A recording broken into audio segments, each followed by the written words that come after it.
Chapter 1001, Total Outbreak. _6.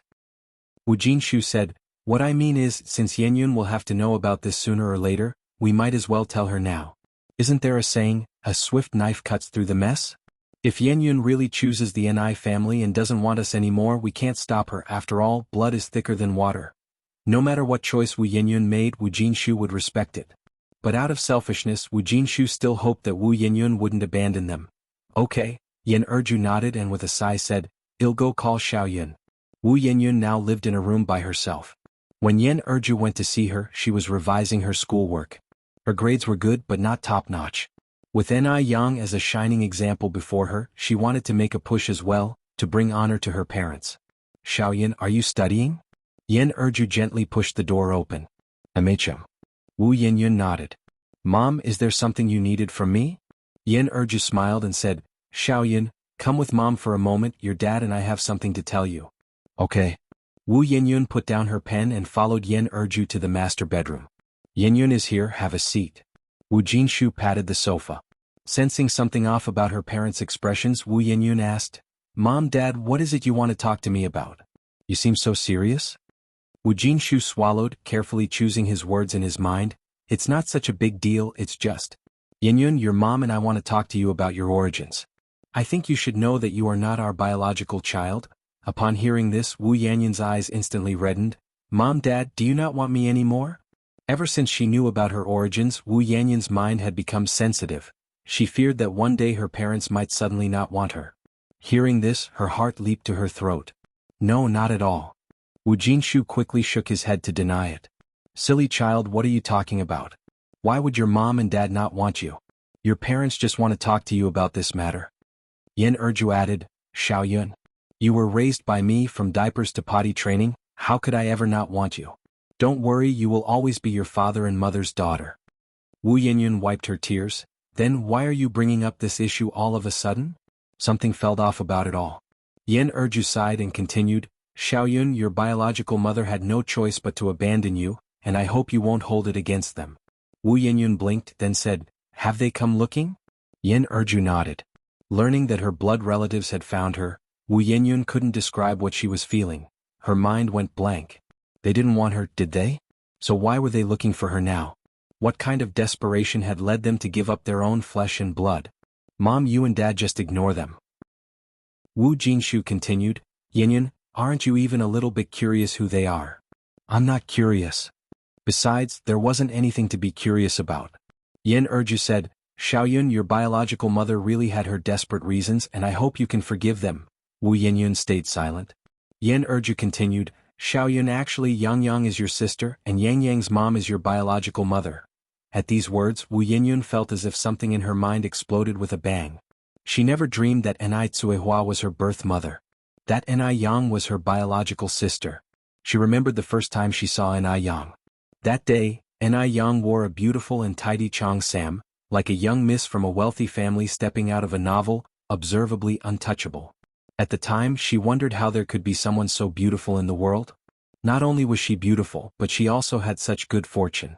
Back then, she wore patchwork clothes, looking destitute like a beggar, struggling even for 3 meals a day. The first time she met Ni Tsuehua, the scene was much the same. Ni Tsuehua lived in a glittering, grand villa, surrounded by a cluster of servants. And she was dressed worse than the servants. Now, they had come to tell her that Ni Tsuehua was her birth mother. The irony of it all was just too much. Wu Yenyun couldn't accept it. She simply couldn't. "No. Mom, you're lying to me." They're not. They're not." Wu Jinshu sighed. "Yenyun, your mom isn't lying to you. Yang Yang really is your sister, and Yang Yang's mom is indeed your birth mother. Yenyun, our family situation isn't as good as theirs. If you want to go to the Ni family, your mom and I won't stop you. After all, it wasn't Yang Yang's mom's intention to lose you. No. I won't go to their house. Dad, Mom, I am forever your daughter. I don't want to leave you." Wu Yenyun hugged Yen Erju tightly. "Mom, don't send me away." Even if the Ni family owned mountains of gold and silver, she wouldn't go. Her home was here forever. Tears welled up in Yen Erju's eyes. "How could your dad and I send you away?" "We won't." Knowing that Wu Yenyun didn't want to leave, Yen Erju also breathed a sigh of relief. Wu Jinshu continued, "Xiaoyun, Yang Yang has already discussed with me, why don't you just consider them as your godparents? That way you'll have an extra set of parents who care about you. Is this what Sister Yang Yang suggested? Wu Yinyun looked at Wu Jinshu. Wu Jinshu nodded. Yes. I disagree. Wu Yinyun flatly rejected. Although she had never thought of going back to the Ni family, she hadn't expected that the Ni family never even considered taking her back. Her refusal was one thing.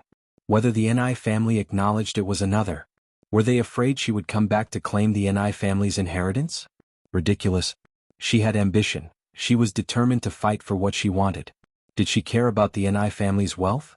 Why not? Wu Jinshu asked. Because I will never forgive them. Not in this lifetime. Wu Yinyun declared. Now Wu Yinyun had finally realized why Ni Yang had said those words to her before. Ni Yang must have known then that she was her sister. If she knew all along, why didn't she tell her sooner? Wu Yinyun suddenly felt a ludicrous sense of being toyed with. So all of this was premeditated. Xiaoyan, don't be like that. Actually, Yang Yang's mom was also helpless. It wasn't just you who got thrown away, your third and fourth sisters were discarded too. Then why weren't Ni Yang and Ni Yin thrown away? Wu Yinyun retorted. Why was she the one discarded? As a mother, how could Ni Tsuehua not protect her own children? If she never wanted her to begin with, why give birth to her at all? Such injustice was truly unfair to her. Yen Erju continued, because Yang Yang is the eldest child. There's a saying back in our hometown that the eldest must be well raised. What about Ni Yun then? Wu Yinyun pressed on. Yen Erju choked, then said, Yunyun was also going to be thrown away, but fortunately Yang Yang's mom and your biological father got divorced in time. Actually, Yang Yang's mom had it tough too. Then why couldn't they have divorced sooner? If they had divorced earlier, none of this would have happened. Wu Yinyun pressed on, anyway I can't forgive them. Mom and Dad, let's not have any more dealings with them from now on. I don't want to see anyone from their family ever again. If you find any errors, ads pop up, ads redirect, broken links, non-standard content, etc. Please let us know reports so we can fix it as soon as possible. Chapter 1002. Super protective Wu Yinyun really couldn't forgive the Ni family. Whenever she thought about how she was the one discarded, she felt extremely uncomfortable, suffocated, a mix of complex emotions would come together and she felt like she would explode. Yinyun, calm down a bit, Erju continued. Back then women had no say in anything. You know about your grandmother's issue. If it weren't for Yang Yang, you would already be stepmothering someone else's children, you know? You can't be so heartless. Wu Yinyun looked at Erju and said, if they hadn't discarded me, I wouldn't have almost ended up as someone else's stepmother. At the end of the day, this whole thing was still the Ni family's fault. All the suffering she endured was caused by the Ni family. Wu Jinshu said, Yinyun, back then when your grandmother wanted to marry you into the Wu family, your mom and I, we couldn't protect you just like Yang Yang's mom faced the same situation as your mom and I did back then. Equally helpless, equally desperate.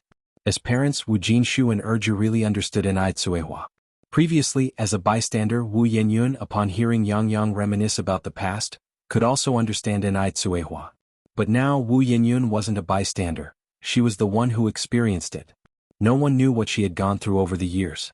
She was only 18 this year, yet life's hardships had spared none on her. In the past, just to let her parents and 3 younger brothers have a bit more to eat, she often went hungry. In the winter, because she had no cotton shoes, her toes were nearly frostbitten. In her second year of high school, she was forced to drop out due to lack of money. That same year, she nearly became someone's stepmother. Given a choice, she would rather have never experienced life on Earth. Mom, Dad, stop talking, I don't want to hear it. Wu Yinyun stood up, took a deep breath. That's it, I'm going back to my room. I will never set foot in the Ni family's house again. Wu Jinshu wanted to say more but was held back by Erju, who whispered, she's furious right now, let her calm down first.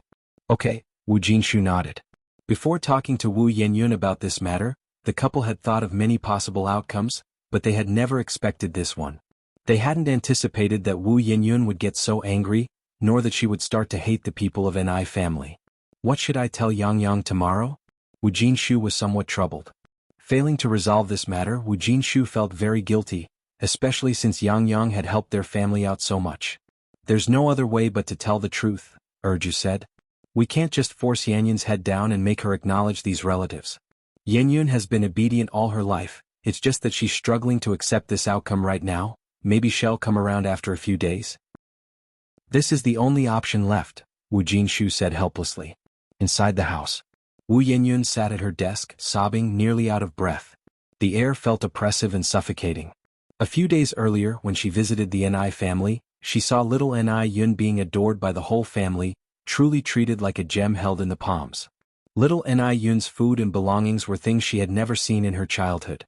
Especially the three old folks who spoiled little Ni Yun to the extreme, giving him whatever he wanted, even sterilizing his eating utensils with hot water. He's already nearly 3 years old and still drinking milk, and her? She didn't even have breast milk as a child. It was Urju who fed her rice water. Because of the lack of nutrition in rice water, her immune system was much weaker than her peers, making her prone to catching colds. Above, Yang Yang outshined her, becoming the national top scholar, basked in endless glory. Below, little Ni Yun lived a better life than hers. Even though they were sisters from the same mother, why did she taste all the bitterness of life while they lived so well? It was better not to think of these things, but when she did, she felt incredibly wronged, incredibly hurt. Why was she the one discarded? What kind of mother doesn't raise her child? She wouldn't forgive them, never would. The next day, early in the morning, Yang Yang was already waiting at the village entrance. In the early winter morning, a thick white fog filled the air, visibility was barely 1 meter, and even Yang Yang, whose senses were extremely sharp, couldn't see through the heavy fog. After a long wait, she finally saw Wu Jinshu leading workers towards her. Godfather. Yang, Wu Jinshu's face looked rather unpleasant. Yenyun Shi, if you find any errors, ads pop up, ads redirect, broken links, non-standard content, etc. Please let us know reports so we can fix it as soon as possible. Chapter 1003, Super Protection of Companions _2. Seeing the look on Wu Jinshu's face, Ni Yang had already guessed the outcome of the matter. In fact, Ni Yang had been mentally prepared for this. From the perspective of a child who had been abandoned, Ni Yang could also understand Wu Yenyun. Godfather, does Yenyun not want to forgive us? Emichim. Wu Jinshu succinctly relayed last night's events to Ni Yang. He didn't go into details, just said that Wu Yenyun couldn't digest the fact for the time being, and was temporarily unwilling to acknowledge the relationship. Yang, I'm sorry. Don't worry, your godmother and I will try our best to persuade Yenyun. That child might just need some time to come around, Wu Jinshu said, believing that Wu Yenyun was just emotionally upset for now, since she had always been sensible from a young age. As long as she could understand this, it would be fine. Ni Yang gave a faint smile. Godfather, you don't need to apologize. The ones who should apologize are us. We are the ones who wronged Yenyun. No matter how you put it, the one who had been abandoned was Wu Yenyun. It was normal for her to feel aggrieved and angry. After bidding farewell to Wu Jinshu, Ni Yang returned home and recounted the situation to her family. Upon hearing the news, both Mr. and Mrs. Zheng, the elders, looked disappointed and put down the things in their hands.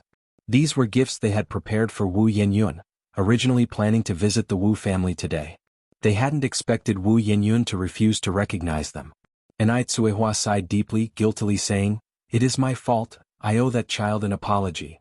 Ni Tsuehua felt deep remorse for the child she had not even held once after birth. In the past, she was the one who was useless, the one who failed to protect her own child. She hoped to use the rest of her life to make amends.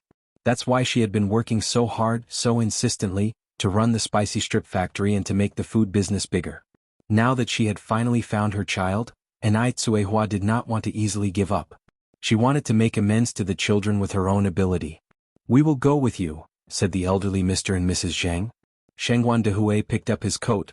"There's no class this morning at school, I will go with you as well." Ni Yang spoke in a muted tone, trying to dissuade them. "Yenyun is angry right now, going over will not only be unhelpful but might even make things worse. Regardless, I still want to go see for myself," said Ni Tsuehua, her voice already nearing hoarseness. What if Wu Yenyun accepted her apology? Ni Tsuehua was determined to go, and Ni Yang had no choice but to say, "Then go, but you must prepare yourself mentally." Amicham. Ni Tsuehua nodded. The elder Zhengs also took large and small packs of gifts and went with her, while Mrs. Shengguan stayed at home to take care of little Ni Yun. Around 9 o'clock, Shengguan she came home. "Why is nobody at home? Grandma, where are my parents? And how is the situation with Yenyun? When are we planning the family reunion?" That would mean Wu Yenyun would be her third sister. From now on, their family would have one more member, and Shengguan she was quite happy about it. Mrs. Shengguan shook her head. Don't even mention it, you wouldn't think Yenyun has such a temper, but she refuses to acknowledge us. From Mrs. Shangguan's point of view, Ni Tsuehua and Ni Yang had been good enough to Wu Yenyun, yet Wu Yenyun seemed to be a bit unaware of her good fortune. Not recognize? Why not? It's not my parents' fault, Shangguan. She frowned slightly. I remember Yenyun is 17 this year, right? Yes, she is 2 years younger than Yang Yang, Mrs. Shangguan confirmed with a nod. Shangguan, she continued, I remember that around this time 2 years ago, Yang Yang already had opened over 10 noodle restaurants and milk tea shops. If they really are sisters, there shouldn't be such a big difference. Being true sisters, Shangguan, she couldn't help but compare Wu Yenyun with Ni Yang. Others might not know about Ni Yang's situation, but Shangguan, she knew everything clearly. Everything Ni Yang currently owned was earned by herself. She had never relied on anyone. This comparison made Wu Yenyun seem to pale in comparison. Mrs. Shangguan sighed. After all, she was abandoned since she was little. It's normal for her to have grievances in her heart. Perhaps she'll come around after thinking it over for a few days. Let's hope so. Shangguan, she shrugged her shoulders and stretched out her hand to little Ni Yun. Come little Yun, do you want a hug from your sister? If you find any errors, ads pop up, ads redirect, broken links, non-standard content, etc. Please let us know reports so we can fix it as soon as possible. Chapter 1004. Super protective of one's close ones _3. Okay. Little Ni Yun immediately reached out and hugged Shangguan Zai's neck. Sister Xiaoxi, Yun missed you so much. Little Ni Yun was at an age where she was sweet-tongued, charming everyone she saw, often bringing the family to laughter. As Shangguan, she played with little Ni Yun, she asked the Mu family's old lady about Wu Yenyun. So my parents have gone to Yanyun's home now? The Mu family's old lady nodded.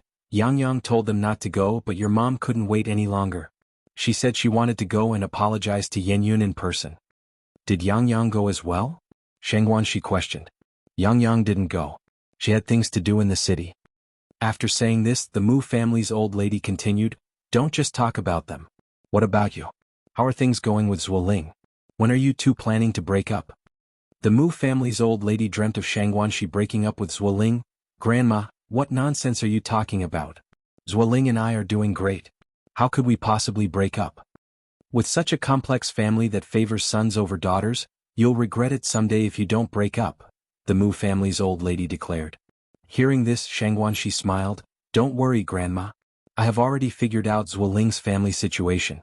The reason Zuoling has 7 sisters is not because of preferring sons over daughters. It's because his parents like a bustling household, which led them to have several children. Besides, after Zuoling, his mother was pregnant again. Shangguan, she truly trusted Zuoling, so she took his words as the absolute truth. How can you be sure Zuoling isn't deceiving you? The Mu family's old lady looked at Shangguan. Only Shangguan she would believe such tall tales. How many women in this world would give birth to 8 children just because they like a bustling household? Shangguan, she firmly said, no. Zuoling would never deceive me. The Mu family's old lady sighed again. Xiaoxi, you are too naive. Don't worry, Grandma. I promise you that Zuoling is not that kind of person. Moreover, Zuoling has assured me that if we really stay together, it doesn't matter whether it's a boy or a girl, we only want one child. Zuoling is also very open-minded and can even accept not having children. As she finished speaking, Shangguan, she turned to little Ni Yun. Yun, don't you think Sister Xiaoxi is right? Yes. Little Ni Yun nodded vigorously in agreement. You little girl, what do you know? The Mu family's old lady said with a chuckle as she poked little Ni Yun on the forehead. Little Ni Yun earnestly replied, I know. I understand very well. The Mu family's old lady turned serious. Xiaoxi, if you don't trust me, you should at least trust Yang Yang's judgment. Even Yang Yang thinks that Zuoling is unreliable. Shangguan, she nodded. I know, Grandma. Don't worry, I definitely won't be fooled by anyone. Meanwhile, at the Wu family, Yan Erju warmly welcomed Ni Tsuehua, Shangguan de Hui, and the elder Mr. and Mrs. Zheng. Uncle, Aunt, please have some tea. Yan Erju set the tea on the table. Brother-in-law and Tingting, you have some too. Thank you, Sister Erju, Ni Tsuehua said with tears in her eyes. Sister Erju, may we see Yenyun? Yan Erju nodded. I'll go call her. Please wait a moment. Since the night before, Wu Yenyun had locked herself in her bedroom and had not come out. With the door locked from the inside, Yan Erju had no choice but to knock. Xiaoyun. She called out many times without a response. Sighing, Yan Erju spoke softly. Xiaoyan, why are you so stubborn? It wasn't Yang Yang's mom who abandoned you. With such a mother-in-law she had no choice. She's just as much a victim of fate as your mother. When your grandma wanted to sell you, I was powerless too. Have you forgotten all this? Just as Yan Erju was about to give up, the door opened. Wu Yinyun was no longer as agitated as the day before and spoke calmly. Mom, do you believe everything they say? Since the Mu family's old lady is already dead, there's no one left to verify the truth. They can say whatever they want. Yan Erju replied, Xiaoyan, it's not right to think like that. I don't think Yang Yang's mom is the kind of person who would lie. To abandon one's own child is nothing. What would lying be to her? Wu Yanyan's mouth twisted with sarcasm. She said I was abandoned by the Mu family's old lady. Well, I could also say she abused the Mu family's elderly. What couldn't a person who could abandon their own child be capable of doing? If you find any errors, ads pop up, ads redirect, broken links, non-standard content, etc., please let us know reports so we can fix it as soon as possible. Chapter 1005, Super Protective _4. What does abuse of the elderly amount to compared to abandoning a child? Yan Erju sighed. Xiaoyan, stop being so stubborn. If Yang Yang's mom really wanted to abandon you, she wouldn't come looking for you now. There's no mother in this world who doesn't love her child. Seeing Wu Yinyun like this made Yan Erju very anxious. Ai Yang's family had been so good to them, and she didn't want Wu Yinyun to hurt Ai Quihua's feelings. They say spilled water cannot be regained, and indeed, hearts are the hardest to mend. Some things once lost can never be retrieved. On the other hand, Yan Erju also didn't want Wu Yinyun to do something she would regret. Love. Wu Yinyun retorted. How can she throw me away if she loves her child? Isn't it said that a mother should be strong? I think she doesn't deserve to be a mother. Yan Erju continued, Xiaoyan, calm down. Sit down peacefully and talk it out with Yang Yang's mom and listen to what they have to say. Can't you be a bit more flexible? Even if just for mom's sake? Mom did, after all, raise you for 18 years. Are you not even willing to listen to her now? Upon hearing this, Wu Yanyan's expression changed. She didn't want Yan Erju to worry about her anymore. I understand, Mom. Seeing this, Yan Erju breathed a sigh of relief. Then come with me to the living room now. Have they arrived? Wu Yinyun asked. Yes, Yan Erju nodded. Yang Yang's dad, Yang Yang's mom, and your grandparents are all here. Xiaoyan, be good and don't say those hurtful things anymore. Wu Yinyun didn't respond and turned to walk to the living room. Yan Erju followed Wu Yanyan's steps. When Wu Yinyun emerged and Ai Quihua's face tensed up, she didn't know what to say. Should she call her child or should she just call her by her name, Wu Yinyun? The table was piled with many gifts that Ai Tsuehua and others had brought. Wu Yinyun walked up to the table. With a sweep, she stretched out her hand and swept everything on the table onto the floor, pointing outside and yelling, Leave! Get out of here fast. We don't welcome you people in our home. No one expected Wu Yinyun to react like this, including Yan Erju, who thought Wu Yinyun had calmed down. Xiaoyan, what are you doing? Yan Erju hurried over and scolded loudly, What you are doing is very rude, don't you know? After speaking, Yan Erju immediately apologized to Ai Tsuehua. I'm sorry, Tingting. Xiaoyan didn't mean to.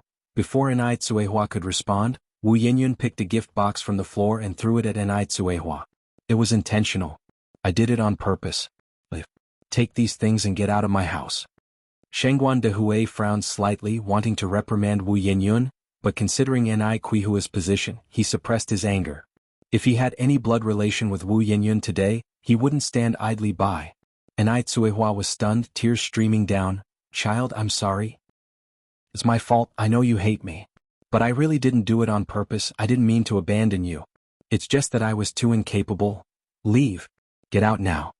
More things were hurled at Ai Tsuehua and the Elder Zheng. A gift box corner hit Elder Zheng's forehead, instantly swelling up. What on earth is wrong with you? Yan Erju stepped forward and slapped Wu Yinyun. They are your elders. You shouldn't act this way, it's offensive. They weren't afraid of divine retribution when they abandoned me, why should I be? Wu Yinyun, covering her left cheek and hysterical, yelled, Leave. Leave. Mom, Dad, Dia, let's go. Shengguan de Hui positioned himself in front of Ai Tsuehua and her family, guiding them outside. Under these circumstances, Ai Tsuehua and others had no choice but to leave temporarily. Yan Erju sighed, her face filled with guilt as she escorted them to the door. Uncle, aunt, sister Tingting, brother-in-law, please don't take today's events to heart. Xiaoyan was just too impulsive. Don't worry, I will certainly teach her a lesson later. Anai Tsuehua wiped her tears and grasped Yen Urju's hand. Sister Urju, it's my fault, she's right to hate me, don't blame her. Such is the compassion of all parents worldwide. Yen Urju's eyes also turned red. Yes, I know. Don't worry, I won't blame her. I will talk to her properly.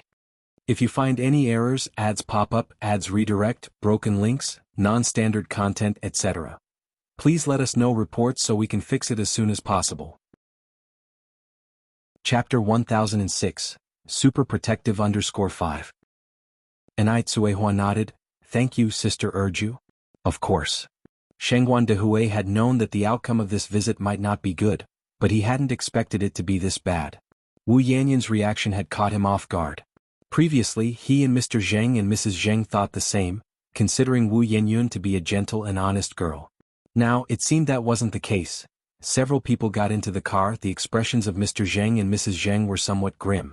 They had lost their only daughter for decades. They knew too well the feeling of utter despair and had thought that after their explanation, Wu Yanyun would understand them. But Wu Yanyun didn't even give them a chance to explain and even resorted to violence. No matter what, they were her elders. Even if Wu Yanyun didn't regard them as elders, they were still elderly, and her hitting them was simply wrong. In comparison to Anai Yang, Wu Yanyun fell far short. To say he was not disappointed would be a lie. But from another perspective, this child was also pitiful.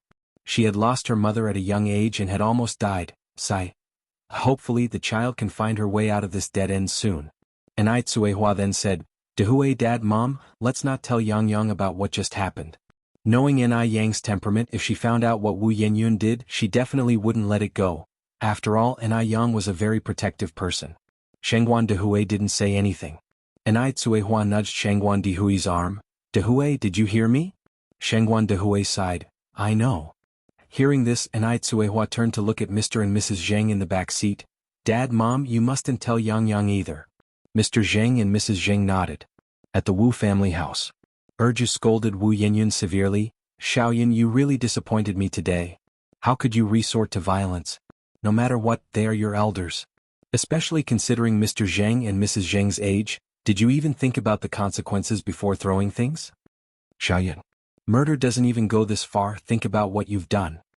After saying this, Urju stopped caring about Su Xiaoyun and turned to walk to her room. Wu Yanyun stood there reeling. Was she wrong? Really wrong? Did she deserve to be abandoned? Discarded by people and still expected to smile and say it didn't matter, that she didn't care? She is human. Not a toy to be tossed around. Meanwhile, Anai Yang went to Bingjiyufu to do some accounting. It had been a while since she last did so, and after making the rounds she reaped a huge profit that she could hardly stuff into her backpack, also carrying 2 plastic bags. As soon as she left the mall, she saw Xiaozhou. Brother Yang, where are you coming from? Xiaozhou greeted him. I went to Bingjiyufu to do some accounting. Did you come to browse the mall? Anai Yang raised his eyebrows slightly. Yeah. Xiaozhou nodded. By the way, what are you carrying that's so heavy? Money? Anai Yang didn't conceal it. Xiaozhou unbelievingly said, Come on, Brother Yang, don't joke. I'm serious. Who would use 2 broken plastic bags to carry money? If there was really that much money, wouldn't one need to be fully armed and able to walk so boldly on the street? It really is money. Anai Yang seriously said, I'm actually on my way to deposit it in the bank. Xiaozhou looked at Anai Yang incredulously. Do you think I look like a fool?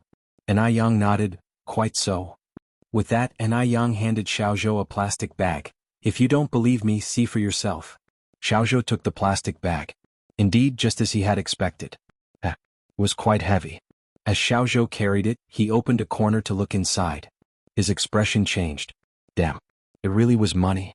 Anai Yang hadn't lied to him. Is this money real or fake? Xiaozhou swallowed hard. Manufacturing and distributing fake currency is illegal. I'm a law-abiding good citizen. Anai Yang spoke lightly. Xiaozhou immediately envied Anai Yang officially. Damn. He was so good at making money. Even though his detective agency earned a decent amount each day, compared to the speed at which Anai Yang made money, it was merely a drizzle, hardly worth mentioning. Anai Yang looked unfazed, as if accustomed to big scenes. Xiaozhou then said, You, a lady carrying so much money on the street is too unsafe. Let me take you to the bank. If you find any errors, ads pop up, ads redirect, broken links, non-standard content, etc. Please let us know reports so we can fix it as soon as possible. Chapter 1007, Super Protective _6. An Yang turned his head to Xiaozhou. Are you sure you can beat me? Xiaozhou, that's a personal attack. Though I can't beat you, I can watch the money for you while you're fighting. Let's go, An Yang laughed. After the money is deposited, I'll treat you to a meal. Great. Xiaozhou followed up, but you really trust me to carry the money for you? Aren't you afraid I'll run off with it? An Yang raised an eyebrow slightly. We're all brothers, what's there to fear?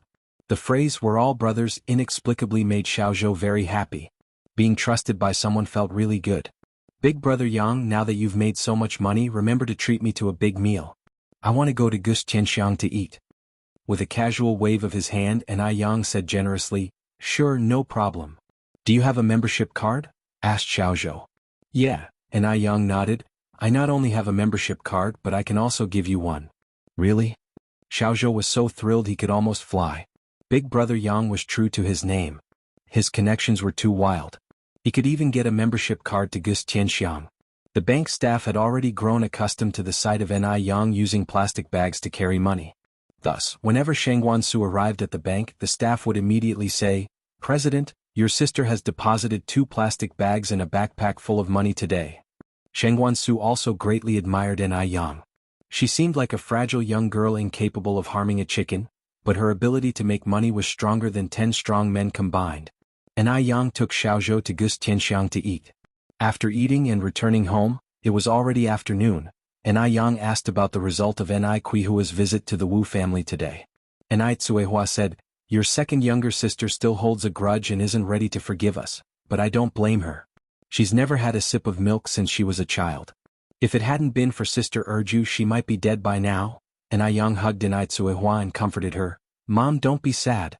I don't think Yenyun is the kind of person to stick to her guns. After she calms down in a couple of days, I'll try talking to her. After all, she was her sister born of the same mother. An Yang still had a lot of faith in Wu Yenyun. And before she and Wu Yenyun got along well, An Tsuehua nodded. Shengguan Dehui looked at An Yang with hesitation in his expression. Dad, do you have something to say to me? No, Shengguan Dehui shook his head. I'm just worried. What if Yenyun refuses to forgive us? Would your mother regret it for the rest of her life? An Yang furrowed her brow slightly. If Yenyun really doesn't want to acknowledge us, then let it be. Rather than making a scene on both sides, it's better to part on good terms. All we need to do is fulfill our duties, leave the rest to fate, and avoid living with regrets. As for An Tsuehua, as long as she learned that her second daughter wasn't dead and was living well, that would be enough. No matter what, these mistakes weren't caused by her, and no amount of guilt could change that. Finishing, An Yang continued, but based on what I know about Yenyun, she doesn't seem to be the type to be unreasonable. An Yang had known Wu Yenyun for almost half a year. In her understanding, Wu Yenyun had always been a kind, simple and empathetic girl. As long as she was given time to process everything, An Yang believed she would understand. Shengguan Dehui nodded. Noticing that Shengguan Dehui seemed a bit off, An Yang said again, Dad, are you hiding something from me? She always felt there was something strange about Shengguan Dehui that evening. And it's not just a little bit. Shengguan Dehui said with a smile, Look at you, kid, what could I possibly hide from you? There's nothing to worry about, you're overthinking it. Really? An Yang raised an eyebrow slightly. Dad, we're all family, don't hide anything from me if there's something going on. Really, there's nothing. Shengguan Dehui repeatedly denied, so An Yang did not continue to question him and went back to her room to ask An Tsuehua. Mom, is Dad hiding something from me? What thing? An Tsuehua felt somewhat baffled. You don't know. An Tsuehua laughed. I don't know. An Yang then said, Mom, you went to the Wu family today, did something unpleasant happen? Not at all, An Tsuehua sighed. If I had to say something, it's just that Yenyun refused to acknowledge us. An Yang knew they were definitely hiding something from her. Mom, if there's something going on, you have to tell me. We're a family, and if there's a problem, we should solve it together. An Tsuehua nodded. Mom understands. If An Tsuehua wasn't talking, An Yang could ask all she wanted, but it would be to no avail. Thus, An Yang could only give up. During dinner, An Yang noticed that Grandpa Zheng's forehead was actually swollen, so she asked, Grandpa, what happened to your forehead? Hearing this, An Kuihua's brow twitched. She looked at Grandpa Zheng somewhat nervously. Grandpa Zheng touched his forehead, smiling and said, "Oh, it's nothing. I was planting flowers this morning and accidentally got hit by a hoe. It will subside in a little bit." Getting injured by a hoe while working was quite normal, so Anna Yang didn't think much of it. "Be more careful when you work, Grandpa. They'll get you some medicine later to help with the circulation and bruising." "No need, it's a small matter," Grandpa Zheng said, unconcerned. Because of Wu Yanyan's situation, Shang Guansu also came back tonight. He had even prepared a gift for his new sister, only to find she hadn't come back at all. The next morning, Anna Yang went out for a run and Shang Guanxi went to work with her bag. Just as she arrived at the corner waiting for the bus, a luxurious sedan pulled up in front of Shang Guanxi. The window rolled down, revealing a handsome face. "Hello, Shang Guanxiaoxi." Seeing who it was, Shang Guanxi was amused. "Wu Qinjun, when did you get back?" The person was Wu Qinjun, who had grown up with Shang Guanxi since childhood. The last time, Grandma Zheng had even talked about matchmaking Shang Guanxi with Wu Qinjun. But Shang Guanxi and Wu Qinjun were far too familiar with each other, having seen each other in split pants as kids. There was simply no spark, so Shang Guanxi refused. After graduating from high school, Wu Qinjun had spent a few years abroad, so he was dressed very fashionably and sometimes even burst out with a few sentences in English. "I came back a week ago. Shang Guanxiaoxi, you don't care about me at all. You didn't even know when I came back. As soon as I got back, my grandma told me that your whole family had moved to the middle of nowhere, and I couldn't believe it was true." Shang Guanxi slapped Wu Qinjun on the back. "What do you mean by the middle of nowhere? Let me tell you, this place is great. The mountains are green, the water is clear, and the birds sing beautifully." Although she had only moved to Jinghua village a few months ago, Shang Guanxi had completely fallen in love with the place.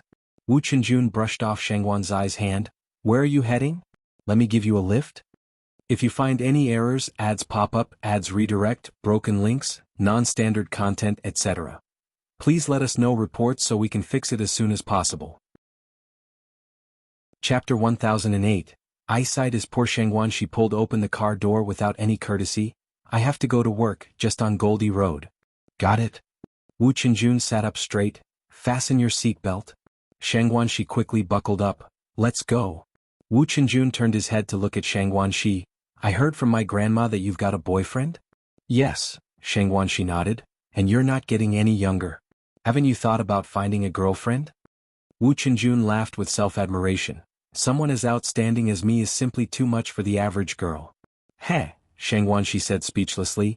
"After all these years, your skin seems to have gotten thicker, comparable to the corner of a city wall."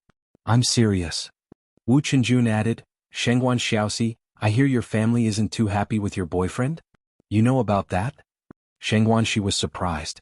Wu Qinjun kept his hands on the steering wheel. "You underestimate me. Is there anything in Sijia City that I don't know?" Wu Qinjun was a smooth operator and had a way with his peers. All he had to do was lift a finger to find out what he wanted to know.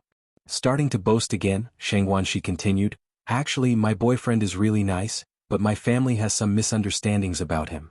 Wu Qinjun kept his eyes straight ahead. "Sometimes you can't tell by appearances. Shang Guanxiaoxi, you've always been a little naive. Be careful not to be deceived by people with ulterior motives." Wu Qinjun knew Shang Guanxi all too well. She was beautiful but unfortunately not quite emotionally savvy. Otherwise she wouldn't have stayed single for so many years. "That's not going to happen," Shang Guanxi laughed. "Zuoling isn't that kind of person." "Zuoling?" Wu Qinjun said. "That's your boyfriend's name?" "Yeah," Shang Guanxi nodded. Wu Qinjun continued, "Elders have seen and experienced more than us. Their life experiences are more abundant. If your whole family says Zuoling isn't good enough, then he might really have a problem. Shang Guanxiaoxi, this is a serious matter. I hope you'll take it seriously. It's about being responsible to yourself and your family as well." Shang Guanxi was not only lacking in emotional intelligence but also very naive, easy to be deceived by men. Shang Guanxi teased, "Tsk, such grand principles. Wu Lao-san, spending time abroad has changed you. It seems it's a great opportunity to develop oneself."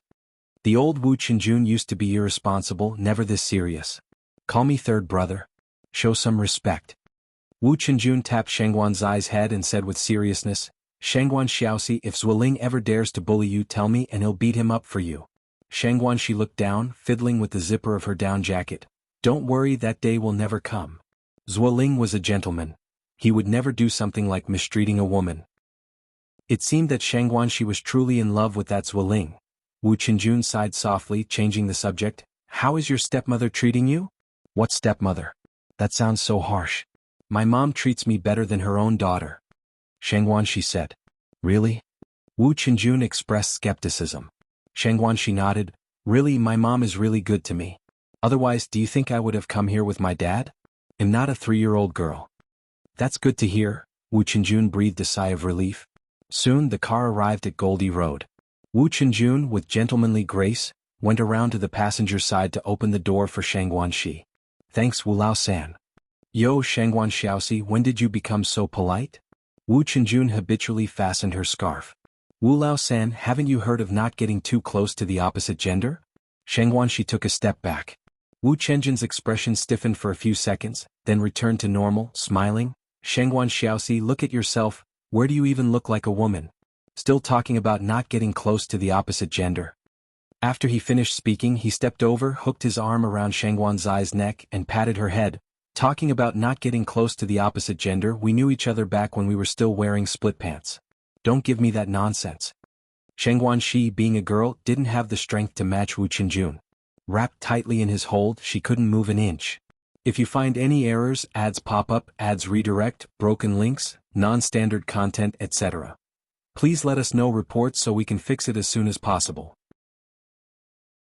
Chapter 1009, Poor Eyesight _2. Wu Qinjun, let go of me.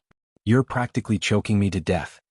Wu Qinjun held tightly onto her neck, a faint fragrance lingering around his nose. If he paid attention, had noticed it was the scent of roses. Will you stop saying men and women shouldn't get too close now? I won't say it anymore, I promise I'll never say it again. Swear it. Wu Qinjun persisted. Alright, I swear. Shang Guanxi held up 3 fingers. Only then did Wu Qinjun let her go. Fine, young master will forgive you this once. You're so annoying. Shang Guanxi rolled her eyes at Wu Qinjun. You've messed up my hair. Wu Qinjun walked up to Shang Guanxi and stopped, leaning in to straighten her hair. If it's messed up, just fix it, right? Shang Guanxi's eyes darted around, and seizing the opportunity, she stamped hard on Wu Qinjun's foot and then swiftly ran towards the workplace. Wu Qinjun watched her retreating back, whistling with a somewhat spoilt young master's air. Just then Zueling ran over from the other side and seeing Shang Guanxi's back, called out with a laugh, Xiaoxi, wait for me. Hearing Zueling's voice, Shang Guanxi waved with a smile. Zueling, this way. Zueling? Is this Shang Guanxi's boyfriend? Wu Qinjun narrowed his eyes, his left hand in his pocket, somewhat baffled why Shang Guanxi had taken a liking to such a guy. Poor eyesight? It seemed Shang Guanxi might need a pair of glasses.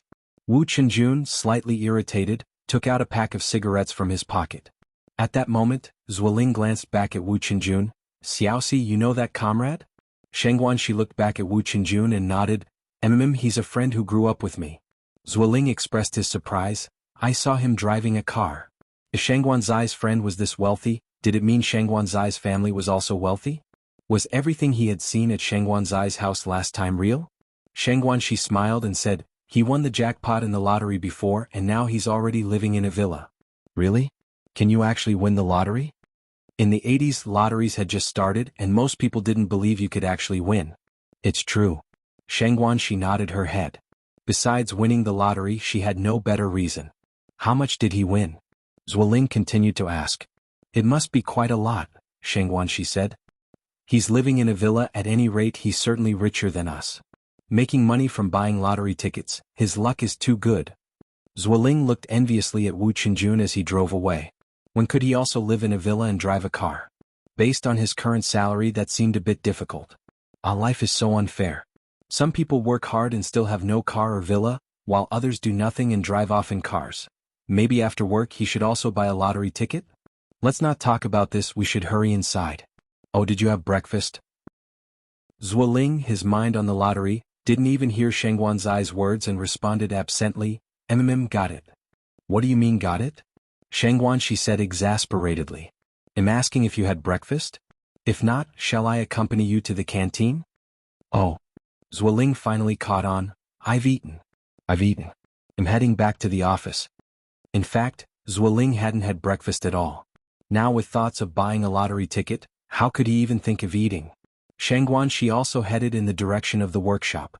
School had a test today, so Yang took a trip there, and incidentally brought Bing Jiufu for Zhang Qiuing. Thank you so much, Yang. Zhang Qiuing took out some money and handed it to Yang. Yang smiled as she handed the 10 yuan back to Zhang Qiuing. We're all classmates, let's just call it an even number. One set of Bing Jiufu cost 210 yuan, but Yang only charged 200 yuan. Zhang Qiuing refused. Oh, no need, you bought this with money? You can't be at a loss. It's okay, I'm very familiar with the owner of Bing Jiufu, what's 10 yuan less? Then I'll not stand on ceremony. Seeing that Yang wasn't just being polite, Zhang Qiuing accepted the 10 yuan. Presently, Li Huilan excitedly ran in from outside. It's snowing. It's snowing outside. Really? Yang looked back in surprise. Really? Li Huilan said, I just came back from outside. It's snowing heavily. If you find any errors, ads pop up, ads redirect, broken links, non-standard content, etc.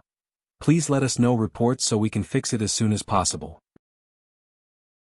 Chapter 10:10, Poor Vision _3. I'm going to check out the corridor outside, Yang said as she arrived at the hallway, and outside it really was snowing. The big flaky snow and willow catkin-like snowflakes were floating down from mid-air, piling a thin white layer on the ground.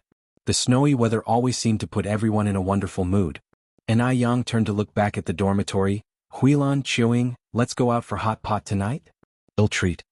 Sure. Zhang Qiuing raised both hands in agreement. Li Huilan also expressed her approval. After the evening test, Yang took her 2 roommates out for hot pot.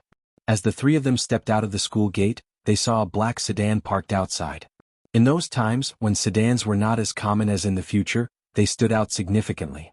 Just then the car door opened and a tall man emerged, unfolding an umbrella as he stepped out. With one hand holding the umbrella and the other in his pocket, his thin lips pressed tightly together, his chiseled face bore no particular expression.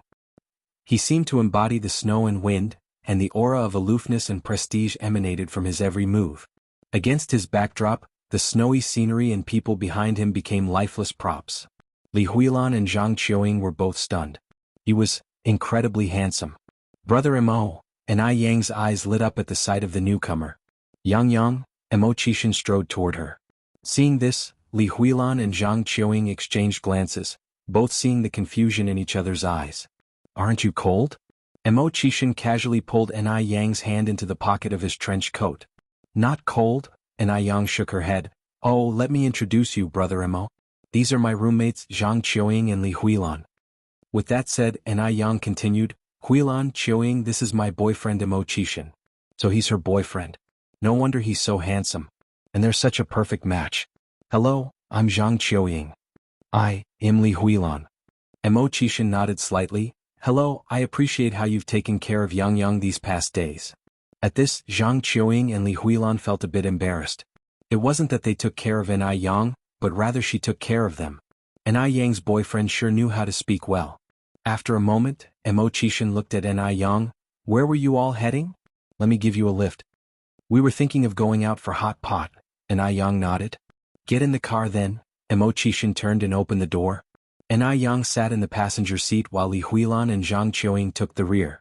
What do you think about Yang's boyfriend? Zhang Qiuing nudged Li Huilan's arm and asked in a low voice. I think he's really good, Li Huilan replied. Zhang Qiuing nodded. I think he's really good too. I didn't expect Yang to have a boyfriend. It makes me want to start dating too. But the boys in our school, not one catches my eye. Zhang Qiuing preferred someone more mature, handsome and charming. Li Huilan continued, Yang's boyfriend must be rich, right? Their family couldn't even afford a bicycle, and here Mo Qishan had a car. It was incomparable. Do you know how much this car costs? Zhang Qiuing asked. Li Huilan thought for a moment, maybe 10 or 20,000 yuan? Zhang Qiuing laughed. 10 or 20,000 yuan? That would only get you a wheel. My dad also wanted to buy this car, but it was too expensive, so he gave up and bought a car for 30,000 yuan instead. So how much does this car cost? 80 or 90,000 yuan. What kind of amount was 80 or 90,000 yuan?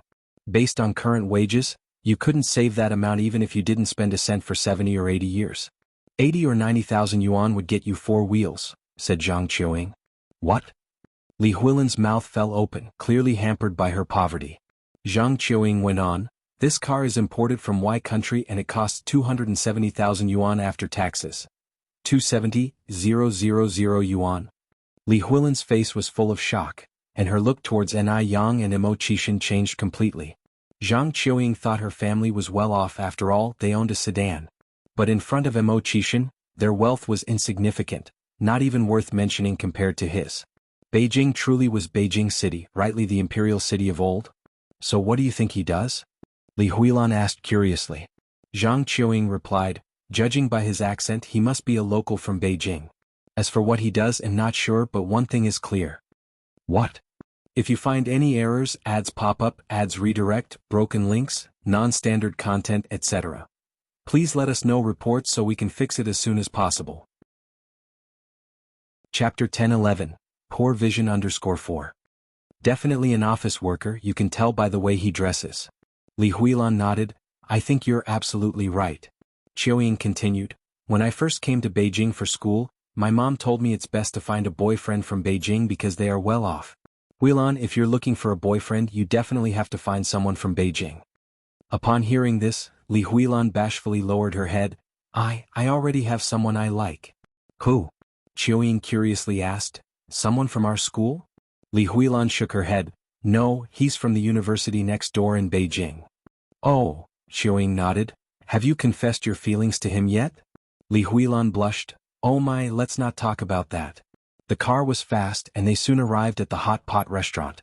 The Hot Pot restaurant was located in the bustling city center, and as it happened to be a snowy day, the place was very lively. The shopkeeper knew Mo Qixin and greeted him enthusiastically. Mr. Mo, you're here. Please come this way. The shopkeeper led them to a private room on the 3rd floor. The private room was elegantly decorated. After they were seated, Ni Yen handed the menu to Li Huilan and Zhang Qiuying. Huilan, Qiuying, my boyfriend is treating today, so don't be polite with him. Qiuying smiled. Since it's my brother-in-law treating, we won't hold back then. Qiuying, a year older than Ni Yen and Li Huilan, also older due to starting school late. Don't be polite with him, Ni Yen joked. Try to eat him out of bankruptcy. Though they were told not to be polite, Qiuying and Li Huilan still ordered conservatively, mainly avoiding the expensive items. They were not the type to lack manners. After they ordered, Ni Yen took the menu and added several meat dishes and also ordered drinks. Initially, because Mo Qixin was there, Qiuying and Li Huilan were somewhat reserved, but as they ate, they loosened up. On a cold day, having a bite of hot and oily spicy beef that makes your nose sweat, followed by a sip of pear soda. The feeling was incredibly refreshing. After finishing the hot pot, Mo Qixin escorted them back to their dormitory. Qiuying let out a hearty burp without worrying about her image. Thank you so much for the generous treat, brother-in-law. You're welcome. In front of others, Mo Qixin always spoke sparingly. Yang, well, head back first then, Qiuying said as she pulled Li Huilan towards the dormitory.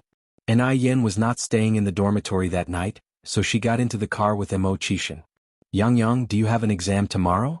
Yeah, Ni Yen nodded as she fastened her seat belt. Then I will pick you up tomorrow morning, Mo Qixin said. Tomorrow? Ni Yang asked in surprise. Aren't you supposed to go to Sea City tomorrow? I will drop you off at school before I go. All right then, thanks for the trouble, Mr. Mo. I'm going to all this trouble, shouldn't you reward me, wife? Mo Qixin turned and looked at Ni Yang. He had been restraining himself because Qiuying and Li Huilan were there. A man's small requests sometimes need to be satisfied. Ni Yang leaned over and kissed Mo Qixin on the cheek. His cheek was as cold as the falling snow outside, cold as ice. Just then Mo Qixin suddenly turned around, their lips met, and a wrist with a watch firmly held the back of her head. Look at the road. The sound of the brakes echoed and the black car stopped at the side of the road. Fortunately, it kept snowing and the road wasn't icy. Otherwise, Mo would have definitely turned the car over. After a while, the car started up again. Ni Yen straightened her messy hair and looked back at Mo Qixin. You are not allowed to do that again. Do you know how dangerous that was? What am I not allowed to do? Mo Qixin raised an eyebrow slightly. What do you think? Playing dumb, Mo Qixin said. How would I know, wife? Why don't you demonstrate it again to help jog my memory? Ni Yang stretched out a hand and firmly twisted Mo Qixin's ear. She did not hold back at all, causing Mo Qixin's ear to turn red instantly. Ancestor, I was wrong. Are you going to be cheeky again? Ni Yen raised an eyebrow. No more. Really? More real than real gold. Then he'll let it slide this time, and Ai Yen withdrew her hand, satisfied. On the way back the car was driven slowly. What was normally a 30-minute drive to Jinghua village took Mo Qixin an entire hour, and they still hadn't arrived.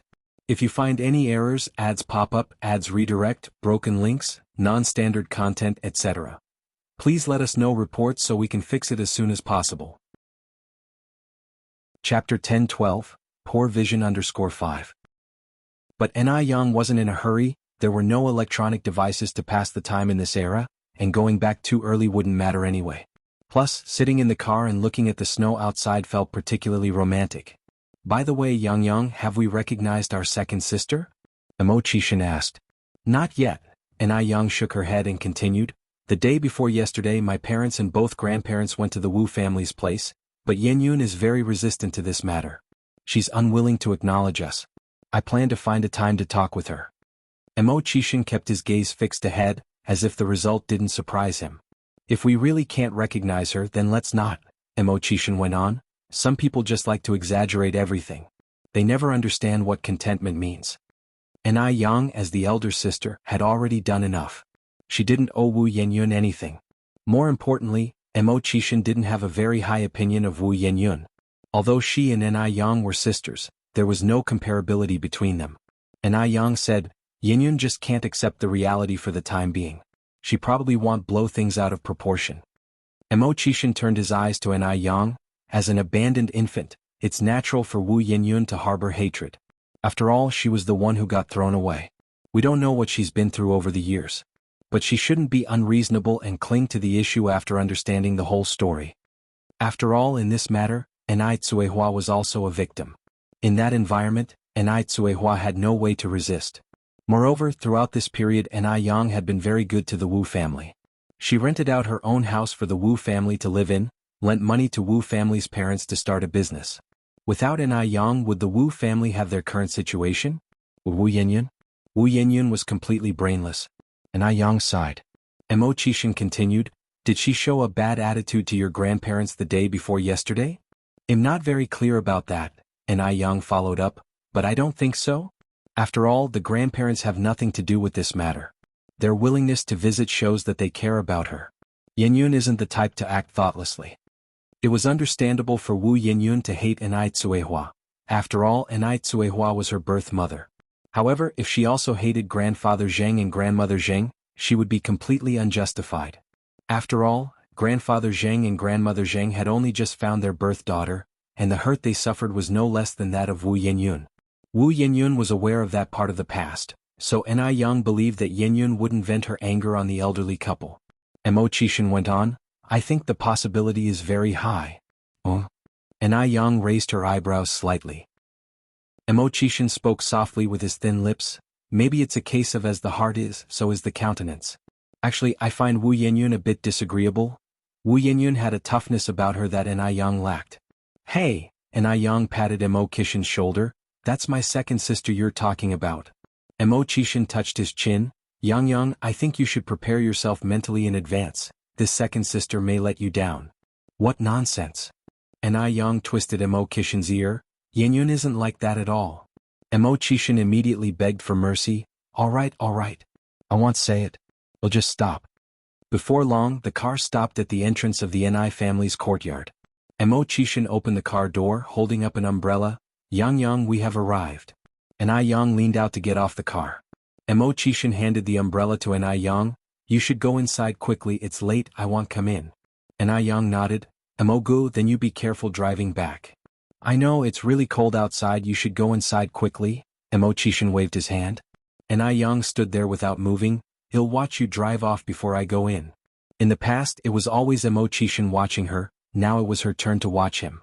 Mo Qixin rubbed Ai Yang's head helplessly, I'm leaving now. Get to bed early tonight. Ai Yang nodded. It was only after watching the car disappear into the snowy night that Ai Yang turned and walked towards the house. Perhaps because of what Mo Qixin had said after taking a bath, Ai Yang carried 2 cups of milk to grandmother Zheng's room. Grandpa and Grandma, you haven't slept yet? Grandmother Zheng pointed at the television. This TV show is really interesting, we're going to sleep after this episode ends. The television was broadcasting Yang Jiajiang. If you find any errors, ads pop up, ads redirect, broken links, non-standard content, etc., please let us know reports so we can fix it as soon as possible. Chapter 10:13. Poor eyesight _6. Ni Yang handed milk to both Elder Zheng and Elder Mrs. Zheng. Drinking a glass of milk before bed helps with sleep. As she finished, Ni Yang added, "By the way, Grandpa and Grandma, how was Yanyan's attitude when you visited her the day before yesterday? Was she angry with you too?" Elder Mrs. Zheng evaded the serious issue and lightly responded, "She was abandoned at birth, so it's normal for her to be angry." Ni Yang raised her brows slightly. "Did she really give you a cold look?" No. Elder Mrs. Zheng shook her head in denial. "Your godmother was very warm to us. Yanyun didn't give us a cold look, it's just that her attitude towards your mom wasn't very good." "Oh, is that so?" Ni Yang sighed in relief. It seemed the situation wasn't as complicated as Mo Chishan had described. She knew that Wu Yanyun was not the kind of person to be unreasonable. "Yang, when are you planning to have a chat with Yanyun?" Elder Mrs. Zheng continued to ask. Ni Yang had always had a good relationship with Wu Yanyun, and since Ni Yang had helped her before, Elder Mrs. Zheng thought that once Wu Yanyun had calmed down, she would probably be somewhat receptive to what Ni Yang had to say, right? Ni Yang said, "He'll go over when the winter break starts. Yanyun is just in her senior year this year, which is a critical time, and going now might distract her. By then, Yanyun would probably have calmed down a lot." And it was only a few days until the winter break started. Elder Mrs. Zheng nodded her head. On the other side, in the Yihua University dormitory, Li Muzi saw Zhang Qiuying had switched skincare products and curiously asked, "Zhang Qiuying, is this the ice skin jade face that Ni Yang brought you?" "Yes," Zhang Qiuying nodded. Li Muzi continued, "How much is this?" "It's domestically produced and it doesn't look that great." 210 yuan, Zhang Qiuying answered. 210. That's so expensive. A sharp scream suddenly rang out from beside them. "Zhang Qiuying, you've been tricked by Ni Yang. How can this skincare be worth 200 yuan? The skincare my mom buys in M country isn't even that expensive." 210 yuan. It was absolutely shocking. The person who spoke was Zhou Ling, Li Muzi, and Wang Lisha were usually in sync, either sarcastic in their speech or acting high and mighty, socializing based on wealth, which was why Zhang Qiuying was indifferent towards them. Only someone who hasn't seen the world would make such a fuss. Although their family didn't have a lot of money, they wouldn't bat an eye at a skincare product worth 200 yuan. Wang Lisha appeared out of nowhere. "Zhou Ling and Muzi aren't lying. I've already asked someone to inquire back home, and everyone says they've never heard of the ice skin jade face brand. Zhang Qiuying, I'm giving you friendly advice here, better not use these dubious products, beware of ruining your face." Wang Lisha came from a prosperous city, and her family had a certain influence there. She had already called home to ask, and no one knew of the ice skin jade face brand. "You're the one who's going to ruin your face." Zhang Qiuying continued applying the product on her face. Zhang Qiuying trusted Ni Yang deeply, she knew Ni Yang would not deceive her. Holding her arms, Wang Lisha said, "I'm just giving you friendly advice, after all we share a dorm room. Since you won't listen, then you can't blame me. Keep your false concern to yourself, I don't need it." Seeing how Zhang Qiuying was unappreciative, Wang Lisha snorted coldly and turned to leave. Li Muzi hurriedly followed her. Lisha, don't stoop to her level. She'll be the one regretting it later." "Exactly. She's like a dog biting Lu Dongbin, ungrateful." Zhou Ling chimed in with agreement. Wang Lisha's words didn't affect Zhang Qiuying at all. She earnestly applied the product on her face before climbing into bed to sleep. The next day, as soon as Ni Yang came downstairs, she saw Mo Chishan sitting in the living room having breakfast, looking as calm and composed as if the Ni family's home was his own. "Brother Mo, why are you so early?" Lowering his voice, Mo Chishan said, "The earlier I come, the more I get to see you." His voice was naturally deep, and when lowered, it carried an indescribable magnetism, especially pleasing to the ear. This man was simply too good at flirting. Ni Yang pinched his face and said, "Have you no shame?" Just then, footsteps suddenly sounded from upstairs. Ni Yang, without a blush or a skipped beat, let go and walked to the kitchen to serve the rice. Sixth brother has arrived. The newcomer was elder lady Shangwan. "Good morning, Grandma." "Good morning." After breakfast, Mo Chishan drove Ni Yang to school. Snow had fallen all night, and the outside world looked stunningly beautiful, as if cloaked in silver. When getting out of the car, Mo Chishan took off his scarf and carefully tied it around Ni Yang's neck. Wife, wait for me to come back. The soft scarf carried a faint scent of tobacco, and I Yang nodded, okay brother-in-law, I wish you all the best. Wu Yinyun stayed home bored for a day and went to school the next day. After 2 days of snow, the roadside was piled with a layer of snow. It was then that she saw a familiar figure. Amid the icy snowscape, he walked forward in a thin robe, holding Buddha beads in his hand, leaving a trail of footprints in the snow. This man was none other than Grandpa Du. Seeing Grandpa Du, Wu Yinyun felt the accumulation of melancholy in her heart sweep away. Just as she was about to go over and greet him, she suddenly saw a middle-aged man in tattered clothes kneeling by the roadside begging. It was so bitterly cold and he looked so pitiful that Wu Yinyun took 50 cents out of her pocket and gave it to him.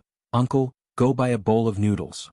The middle-aged man gratefully said, Thank you, young comrade. You're such a good person. Wu Yinyun smiled, then turned her head to look in Grandpa Du's direction, the smile freezing on her lips. Who was that standing beside Grandpa Du? An Yang? What was she doing here? 3 or 4 days had passed, and An Yang had neither shown up nor contacted her. She thought An Yang must have been really busy, but it turned out An Yang was just busy chatting with someone else. An Yang had already known they were sisters, but she kept it a secret. After the truth came out, An Yang even suggested becoming sworn kin. So this was her dear sister. An Yang was probably worried that she'd fight over the family fortune, but was she that kind of person? Even if the Ni family's wealth were put before her, she wouldn't glance at it twice. Wu Yinyun clenched her fists tight and walked away in the opposite direction. An Yang glanced that way, frowning slightly. She called out, Yinyun? Hearing An Yang's voice, Wu Yinyun ran faster. There was an alley nearby and she quickly turned into it, her voice disappearing down the alley. Did I mistake her for someone else? An Yang scratched her head. Grandpa Du also glanced in that direction. Who did you see? An Yang explained, My sister Wu Yinyun. Did you just see her? Grandpa Du couldn't even remember what Wu Yinyun looked like. Even if he had seen her, he wouldn't recognize her. Twirling his Buddha beads, he said, You probably got it wrong. If it really was her, she wouldn't have had no reaction to your call. That's true. An Yang retracted her gaze and continued, It's so cold, aren't you freezing with so little on? If you find any errors, ads pop up, ads redirect, broken links, non-standard content, etc. Please let us know reports so we can fix it as soon as possible. Chapter 10:14. Tit for tat in the winter cold. An Yang, even clad in a thick down jacket, felt cold. However, Grandfather Du still wore that same old-fashioned long robe, stepping around in a pair of cloth shoes. I was born with a cold constitution. I fear neither cold nor heat, Grandfather Du stated indifferently. An Yang nodded as if she had just remembered something. Oh, right, I think I've heard you say that before. Back in summer at the airport, when they were seeing Mo Chishanov, An Yang had even joked that Grandfather Du's physique was ideal for medical experiments. Why are you alone? Where's Peishi? Grandfather Du twisted his Buddha beads, continuing to inquire. He's gone to see city, An Yang replied. Grandfather Du nodded slightly. As he passed the middle-aged man begging for alms, he instinctively reached for a banknote from his person to throw into the bowl. But just as he was about to toss it, a pale hand blocked his, Don't give it to him. The middle-aged beggar was stunned, having thought he was about to score a small fortune today, only to have someone block his money-making path. This young girl was just too cruel. Not giving money was one thing, but to prevent others from giving. Couldn't she see how pitiful he was? Compared to the comrade who had just readily parted with 50 cents, she was far worse. The middle-aged man's face looked unpleasant. Grandfather Du looked up. The owner of the hand was An Yang, his face showing bewilderment, as he knew that An Yang was not someone without compassion. He's a professional beggar, An Yang explained. A professional beggar? Grandfather Du was somewhat puzzled. An Yang continued, Simply put, someone who lives off begging. Don't think he looks pitiable now. When it comes time to clock out, his food and drink, his clothes and housing are all better than anyone else's. Though poor, he held firm to his pride. True paupers would not beg. It was the 80s, China's economy was thriving. As long as one had strength and wasn't disabled, basically no one would starve to death. In the future, professional beggars could be seen almost everywhere. In subways, in malls. Some professional beggars were worth millions, owning dozens of apartments in the city. This middle-aged man could be considered a pioneer among professional beggars. How can you tell that he is a professional beggar? Grandfather Du asked. An Yang's tone was indifferent, not afraid of being overheard by the kneeling professional beggar. Look at how physically strong he is. He doesn't seem disabled at all. Since he's not disabled and in the prime of life, why can't he earn money with his own labor? The rice shop ahead offers 3 cents for carrying a sack of rice, and they hire year-round. Moreover, I've observed that regardless of wind or rain, he never misses a day. Such people exploit the sympathy of others for personal gain and satisfaction, and they truly don't deserve compassion. That's enough to conclude he's a professional beggar? Grandfather Du asked, still twisting his Buddha beads. Of course there's more. And Yang's eyes were clear and voice was soft. Even though he seems thin, his features are bright and animated. True beggars, due to constant inadequate nutrition, should appear thin and pale. Does he look like someone who can't get enough to eat to you? On hearing this, the middle-aged man on the ground broke into a cold sweat. He had been begging here for so long, and it was the first time someone had exposed him, and the person was a young girl, barely 18 or 19 years old. The feeling was indeed, it seemed he needed to find a new spot. The middle-aged man glanced up at Yang, then got up and ran away in an embarrassing manner. Watching the middle-aged man's retreating figure, a smile appeared on Yang's face, her dimples showing lightly. See, he fled in panic. Smiles are contagious. A slight curve also appeared on Grandfather Du's lips, like a flower blooming in the icy snow, ushering in a rebirth of all things. Wu Yinyun had not gone far. Instead, she hid behind an alley and watched. Because she was too far away, she couldn't clearly hear what they were saying, but she saw Yang stopping Grandfather Du from giving money very clearly. What was Yang doing? Was it intentional? Had she actually seen her already? Just because she had given the beggar 50 cents, should Yang prevent Grandfather Du from giving money? It was one thing not to give money, but she actually drove away the poor beggar. Why did she do that? That was just too much. Wu Yinyun bit her lip tightly, staring angrily at the back of Yang. It's already noon, have you eaten? Yang pulled out a wristwatch from her pocket, looked at the time, and asked Grandfather Du if you find any errors, ads pop up, ads redirect, broken links, non-standard content, etc. Please let us know reports so we can fix it as soon as possible. Chapter 10:15, Tit for Tat _2.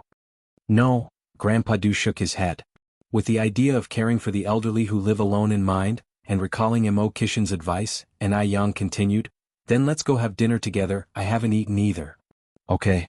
Grandpa Du originally thought Yang would take him somewhere fancy, but instead she took him to an unknown food street. In the cold weather, the food street was bustling with people and the scents of various foods mingled together. It was quite fragrant, but for someone like Grandpa Du who was accustomed to high-end hotels, it was somewhat uncomfortable, mainly because such roadside stalls couldn't possibly be very clean. Grandpa Du glanced at Yang and saw no sign of disgust in her eyes. This person really isn't picky. In fact, Yang wasn't particular about food at all.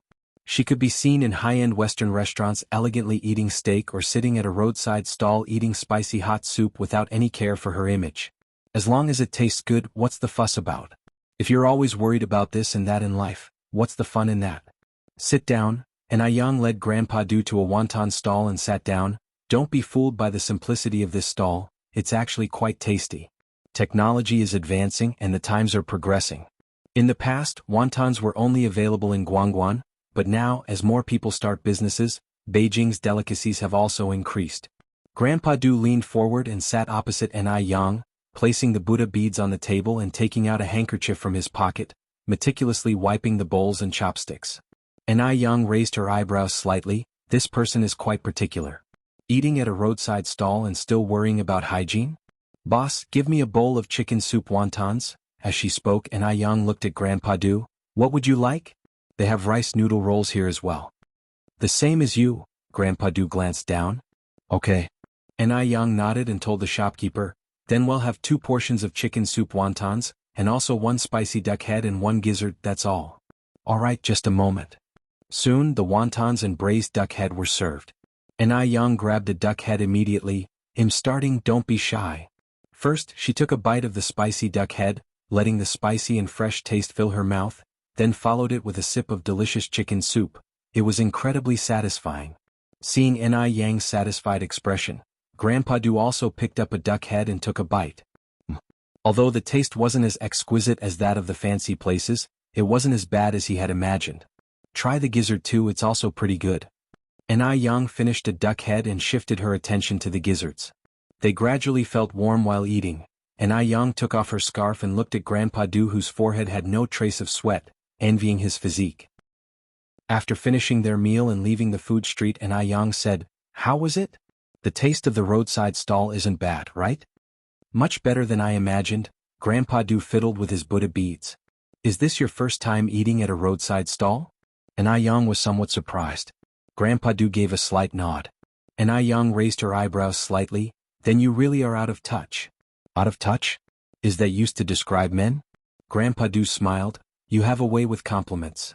As they walked and talked, just then a little boy holding a snowball ran towards them, laughing as he tried to dodge an attack from a playmate. Kids really don't watch where they're going, and just as he was about to run into an Ai Yang before Grandpa Du could react, an Ai Yang quickly steadied the little boy. "Slow down, be careful." The little boy looked up. "Wow. This sister is so beautiful." His face instantly blushed. "Thank you, sister." And then he ran off quickly.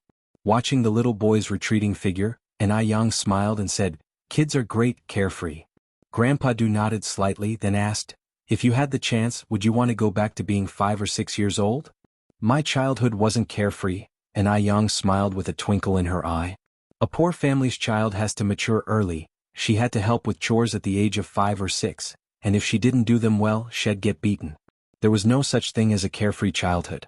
What about you? Would you want to go back to being 5 or 6 years old?" And Ai Yang asked in return. Grandpa Du's lips curled slightly, his eyes looking distant. "I probably wouldn't either. Some people's growth is full of hardships. Having grown up through so much, who would want to relive that pain all over again? If you find any errors, ads pop up, ads redirect, broken links, non-standard content, etc., please let us know reports so we can fix it as soon as possible." Chapter 10:16, Tit for Tat _3. If time could flow backward, he wanted to return to 3 years ago. To meet some people a bit earlier and some events. But in this world, where is there talk of time reverting? Thinking of this, the smirk at the corner of Master Du's mouth gradually turned into derision. Because Ai Yang had other matters to attend to, she said goodbye to Master Du at the crossroads. Not long after Ai Yang left, a little black bird flew over and landed on Master Du's shoulder. "You little rascal. How did you get here?" Master Du extended his index finger and tapped the little bird's head. "I'm hungry. Hungry. I'm starving." Duo snuggled against Master Du's chin, seeking favor. Master Du pulled out a silk pouch from his waist. Upon seeing the pouch, the entire bird perked up. Master Du took out some bird feed from the pouch to feed Duo. "You only think of me when you're hungry. A greedy bird. Does your owner mistreat you?" Seeing Duo eating without looking up, Master Du chuckled. Ai Yang put on a mask, dressed in disguise, and went to luxurious skincare to observe the employee's service attitude. Though luxurious skincare is now quite popular in Beijing and the effects are excellent, the service attitude must not be neglected. After all, in the future many luxury brand clerks would get a bad reputation for their arrogance. Customers aren't coming to spend money to get mistreated after all. Possibly because there was a commission involved, Ai Yang visited 4 stores, and the service attitude in each was particularly good. They would actively explain the membership system to customers and promote skincare products suitable for the consumer's skin type. Of course, training played a part in all this. Before each employee started, Ai Yang would arrange for a foreign instructor to provide training. The first point in the employee handbook was to avoid being snobbish. Do not look down on any customer. Even if a customer enters the store wearing patched clothes, they must be greeted with a smile. Ai Yang was very satisfied with everything she saw and planned to give them a raise next month. Just then a young woman came running toward the store in a hurry. She was so rushed that she didn't see the glass door in front of her. With a thud, she crashed directly into the glass door. "Are you okay?" Ai Yang quickly helped her up. The young woman seemed to be in her early 20s, sporting the latest popular permed hair and wearing bright red lipstick, with her brows shaped like willow leaves and her eyes, like crescent moons, exceptionally spirited. However, she was dressed in a light blue work uniform, apparently having just gotten off work before rushing here. Ai Yang suddenly remembered that today was the day Luxurious Skincare was selling a limited edition set, but by now the limited edition product was already sold out. I'm fine, thank you, comrade. I got to run, I have things to do." The young woman stood up and ran into the Luxurious Skincare store. After the young woman entered the store, and Ai Yang took off her mask, straightened her clothes and followed inside. As expected, the young woman was there to buy Luxurious Skincare's limited edition gift box. Upon hearing from the employee that it had sold out, she said with surprise, "How could you have sold out so early? I've just gotten off work and haven't even changed my clothes." Luxurious Skincare would be sold in 2 time slots at the beginning and end of each month. One at 9 in the morning and the other at 3:30 in the afternoon. It wasn't even 5 o'clock yet. Sold out already? The employee smiled and said, "Some customers who didn't get it in the morning lined up early to buy it together in the afternoon. The gift boxes were already sold out by 4 o'clock. Is that so? If I knew this, I would have taken a day off today." The young woman looked disappointed. The employee continued, "Although we don't have the limited edition set anymore, we do have non-limited editions available. Would you like me to recommend something?" The young woman waved her hand. "I can buy the non-limited edition anytime. I'm buying the limited edition as a gift. Can't you make an exception for me?" She really needed a box of luxurious skincare. The store manager spotted Ai Yang approaching and immediately greeted her. "Miss Ai, welcome." Ai Yang nodded her head. "Bring me a set of that limited edition." Although the sets were officially sold out, the store still kept a spare in reserve just in case. "Of course, one moment please." The store manager took out a box of the luxurious skincare set and handed it to Ai Yang. "Thank you." Ai Yang took the gift box and walked out at a leisurely pace. Just as Ai Yang stepped out of the store, the young woman who had just approached ran after her. "Comrade, wait up. If you find any errors, ads pop up, ads redirect, broken links, non-standard content, etc. please let us know reports so we can fix it as soon as possible." Chapter 10:17, Tit for Tat _4. "Is there something you need?" Ai Yang glanced back slightly. The young woman was taken aback, apparently not expecting Ai Yang to be so attractive. "Comrade, may I ask how you managed to buy this limited edition of Ice Skin Jade Skin? When I went to buy it just now, they said it was already sold out." Ai Yang smiled slightly. "I know the store manager at their place a bit, and this was specially reserved for me." The young woman nodded and then said, "Comrade, wait a moment, can we discuss something?" "What is it?" asked Ai Yang. The young woman continued, "Comrade, let me introduce myself first. My name is Li Tong and I work at Morning Light Group at number 85 Goldie Road. Don't worry, I'm not a bad person." Ai Yang replied with a smile, "I know you're not a bad person." Li Tong said, "Here's the thing, comrade, I urgently need a set of the limited edition Ice Skin Jade Skin gift box for a gift. Would you be willing to sell me the one you have? I'm willing to pay 3 times the price. Is that okay?" Li Tong was very sincere. Ai Yang hesitated for a moment, then said, "I can't." "Why not?" "Each box of Ice Skin Jade Skin costs 210 yuan, and 3 times that is 630 yuan. That would be quite a profit." Li Tong became anxious. "Comrade, do you think the money is too little? If 3 times isn't enough, I can do 5 times. We can negotiate the price. Since you know the store manager, you could just ask him to reserve another box for you later. That way you could make a nice little profit." Ai Yang said with a laugh, "It's not about the money, I also need it for a gift. How about you leave your contact info, and he'll sell you a box tomorrow." "Ah, what a coincidence." Although a bit disappointed, Li Tong was still not ready to give up. "Comrade, please sell it to me. The person I want to give it to has their birthday today, and it won't mean as much after today." Li Tong was really in a hurry. Li Tong had a relative who was difficult to talk to but very wealthy, and this relative was in their 50s without children or a spouse. Whoever could win her favor wouldn't have to worry about money in the future. For a woman in her 50s, wrinkles are the enemy, and this relative also cared immensely about her appearance. The Ice Skin Jade Skin set included an anti-wrinkle cream. If Li Tong could give this as a gift today, she would surely win her relative's favor, which is why she was so anxious. Seeing Ai Yang still hesitant, Li Tong bit her lip and continued, "Comrade, I'll pay 10 times the price." 10 times. 210 yuan becoming 2,100 yuan. Li Tong's heart was bleeding. "All right then." Ai Yang handed over the gift box to Li Tong. Did she just agree? Li Tong was surprised and also reflected inwardly that indeed no one can resist money.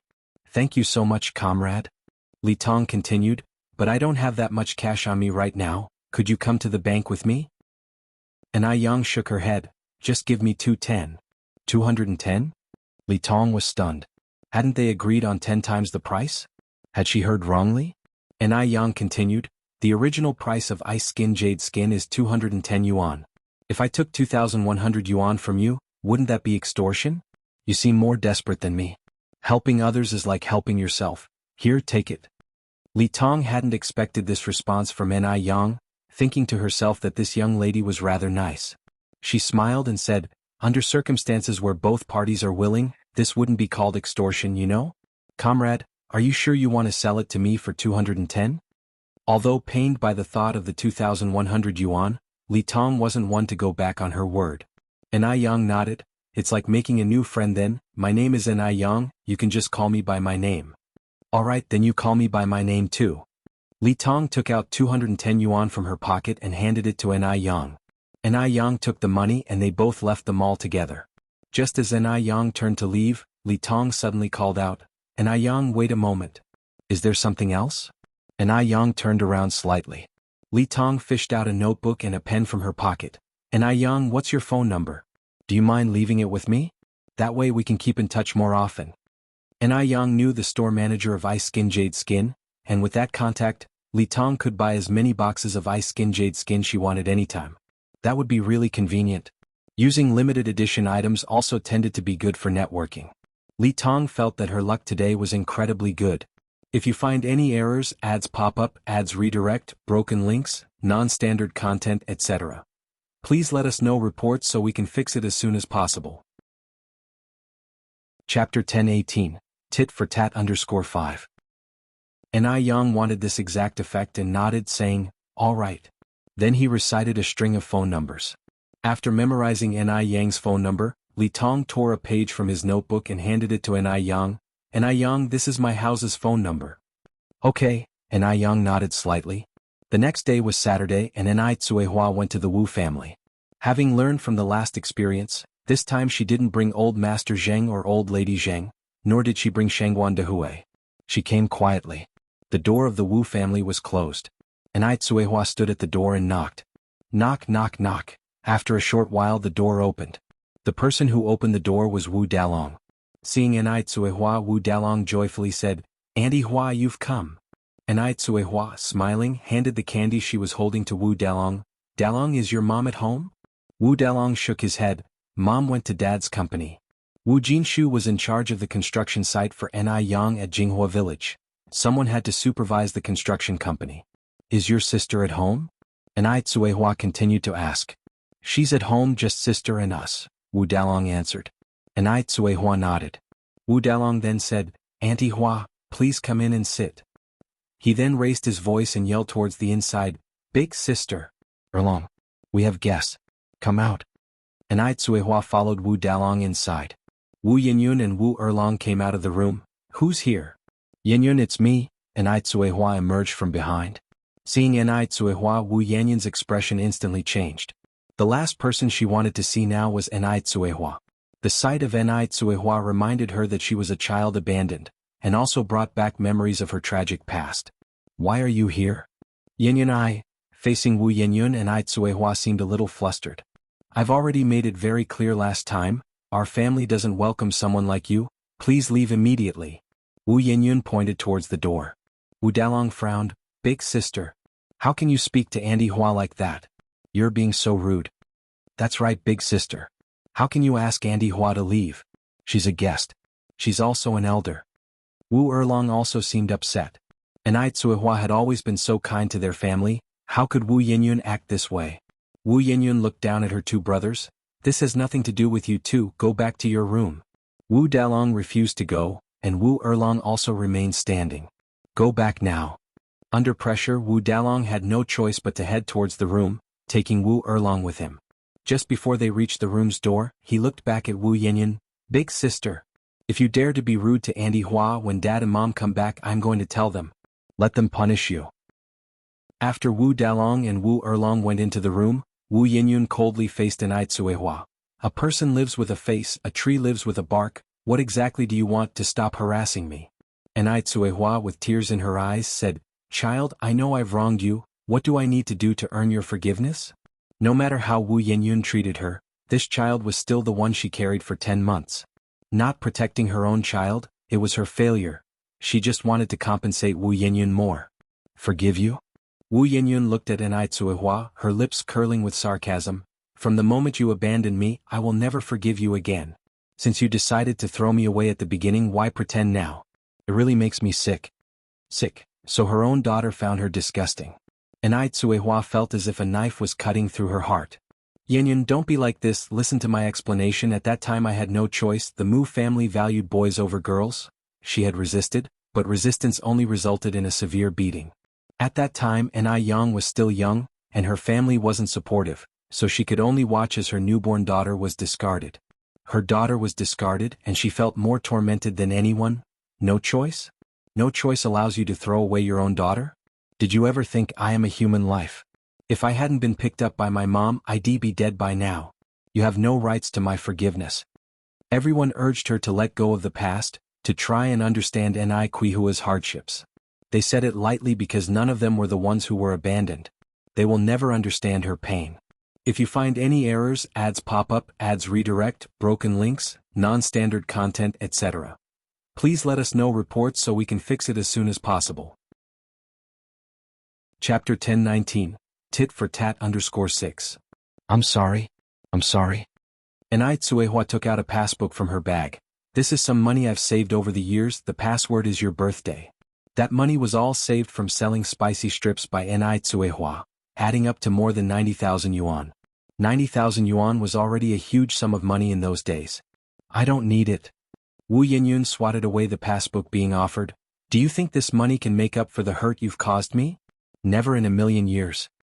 Enai Tsuehua reached out to pick up the passbook, her face streaked with tears. Wu Yinyun looked down at Enai Tsuehua. Do you want me to forgive you? Enai Tsuehua looked at Wu Yinyun, a flash of joy in her eyes. Yinyun, are you willing to forgive me? There's one way you can earn my forgiveness. Tell me. Enai Tsuehua said eagerly. Wu Yinyun continued, you just throw away Enai Yun as well, let her taste what it's like to be abandoned and he'll forgive you. Why should she be the only one to endure all this pain? It would only be fair if everyone took their turn. Otherwise she would never forgive Enai Tsuehua. What? Enai Tsuehua looked at Wu Yinyun in disbelief. Enai Tsuehua could never have imagined Wu Yinyun would make such a demand. To throw away little Enai Yun too? How could she do such a thing? What's the matter? Can't bear it? Wu Yanyun's mouth curved with a mocking arc. If you could abandon me when there was no other way, why can't you abandon Enai Yun when there's no other way? Just because she's your most beloved youngest daughter? Do you think that's fair? Enai Tsuehua said to Wu Yinyun, she's your sister.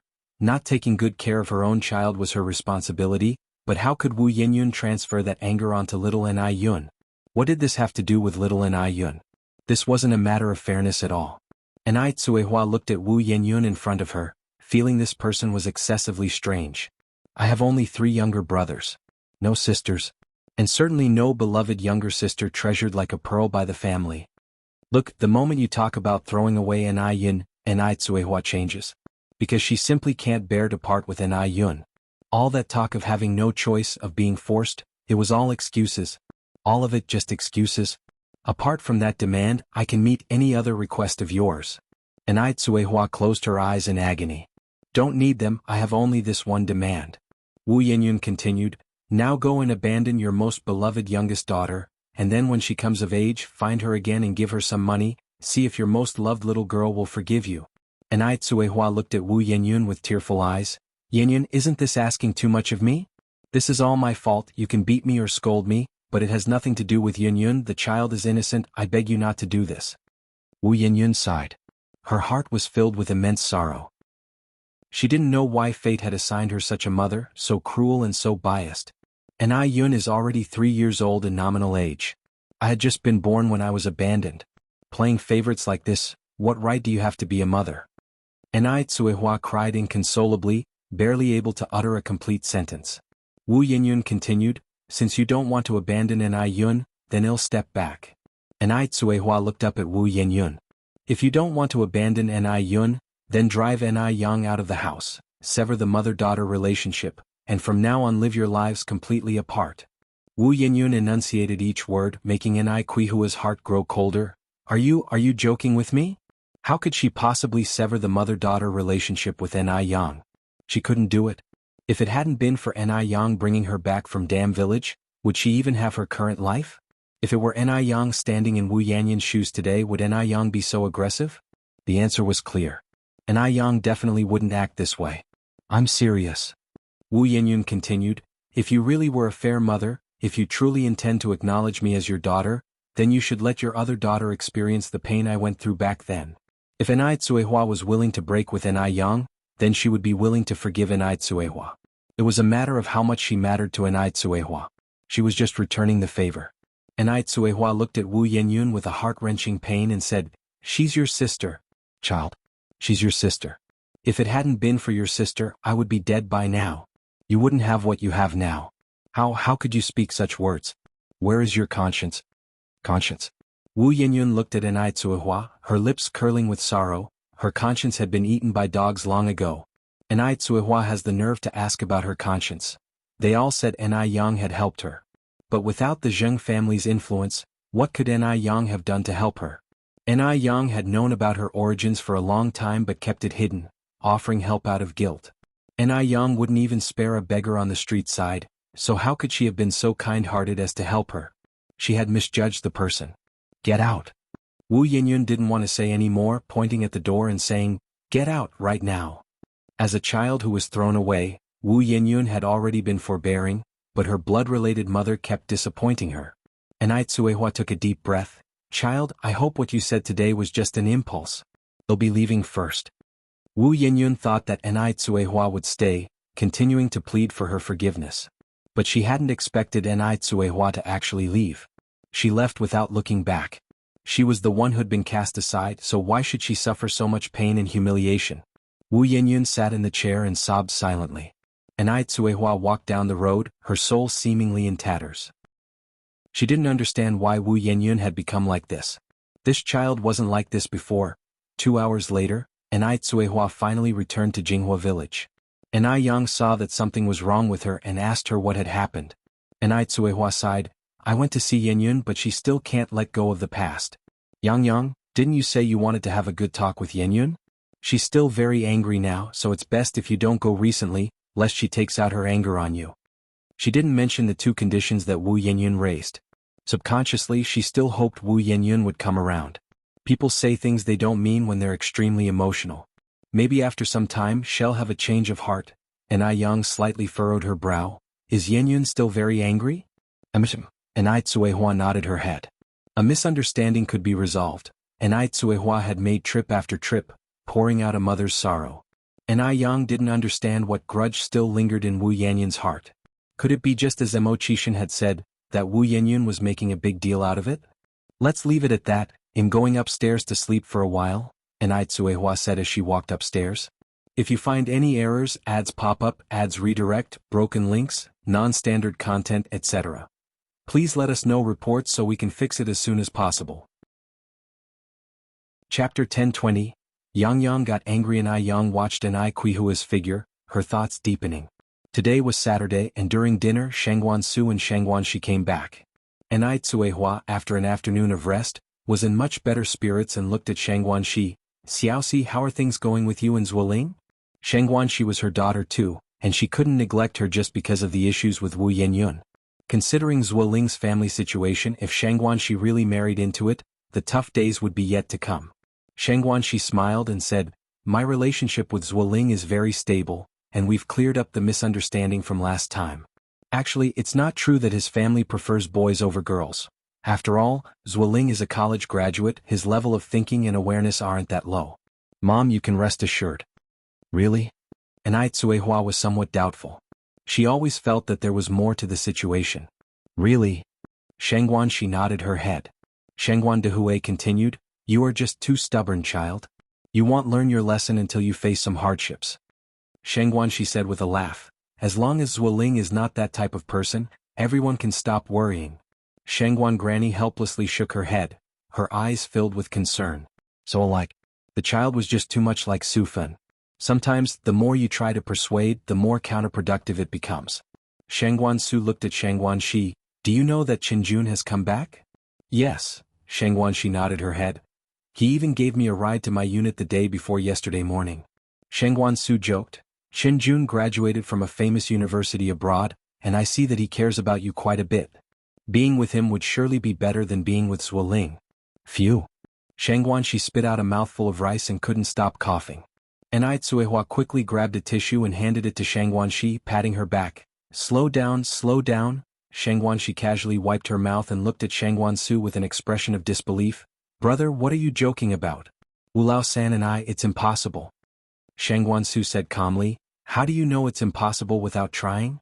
When it comes to family background, looks and capability, he is at least 100 times better than Zuoling.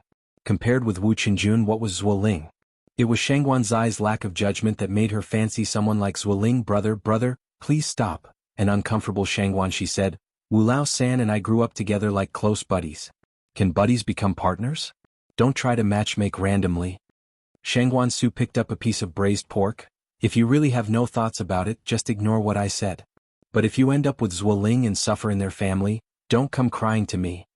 Shang Guanxi laughed. Don't worry, bro. I guarantee I won't come crying to you. Shang Guansu didn't say anything more. Shang Guanxi then said, by the way, Mom and Dad, I plan to visit Zuoling's parents this week. Enai Tsuehua was startled. This quickly?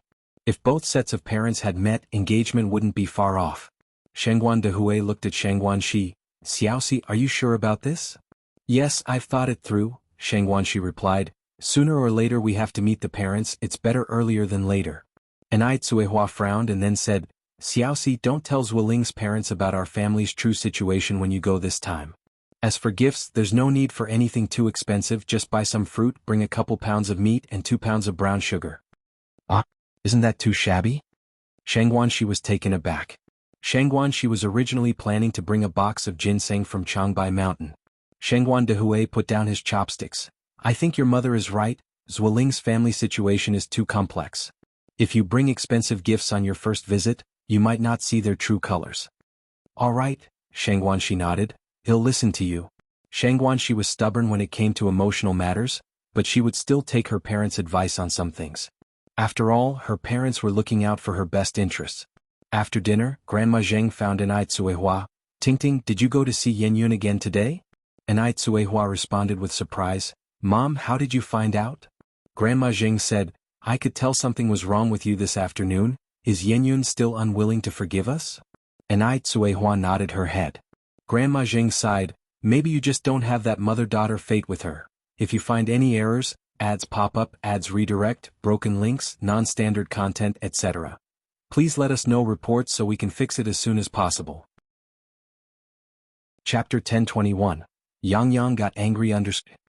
It would be normal for Wu Yenyun to have harbored some resentment, but after such a long time, it should have faded. She had her own suffering, but Enai Tsuehua had her own grievances too. And besides, Wu Yenyun wasn't young anymore. Grandma Zheng patted Enai Tsuehua on the hand. Ting, I'm going to say something you might not want to hear, but if you really can't recognize her as your daughter, then let it be. A twisted melon is never sweet. Enai Kuihua's eyes reddened. But she is still my daughter. She was the one who had wronged Wu Yenyun. No matter what, she still hoped that Wu Yenyun could forgive her. As a mother herself, Grandma Zheng understood the pain in Enai Kuihua's heart. The next day was Sunday. Enai Tsuehua and Shang Guandehue, as usual, paid a visit to the children at the orphanage. Shang Guanxi went back with Zuoling to meet his parents. Shang Guanxi didn't bring anything expensive, just some apples and bananas, and then 2 pounds of meat and 2 pounds of brown sugar. Zuoling, do you think your uncle and auntie will like me? Shang Guanxi was a bit nervous. Zuoling smiled. No way, I guarantee they'll love you. Although Zuoling's parents had a preference for Chen Liebao, Zuoling had made his intentions clear to them. Even if they didn't like Shang Guanxi, they'd have to feign their approval. After saying this, Zuoling continued, Xiaoxi, it's Sunday today and the nanny has the day off. It's just my dad and mom at home. There's something I need to tell you in advance. Go ahead. Zuoling explained, my mom used to be a little leader at her workplace, so her temper can be a bit idiosyncratic. If there's any lack of hospitality, please don't take it to heart. She's just used to giving orders, but she's not a bad person at heart. Knowing his mother's character, Zuoling needed to give Shang Guanxi a heads up. Having been with Shang Guanxi for 3 years, Zuoling knew that she was an empathetic and understanding girl. As long as things were explained to her, she would understand. Shang Guanxi nodded. Don't worry. Let's go then. It wasn't long before they arrived at the Zuo family home. The Zuo family lived in a residence allocated by the unit, within a courtyard where everyone knew each other. The environment in the courtyard was quite nice, neat and tidy, though it paled in comparison to the Ni family's detached courtyard house.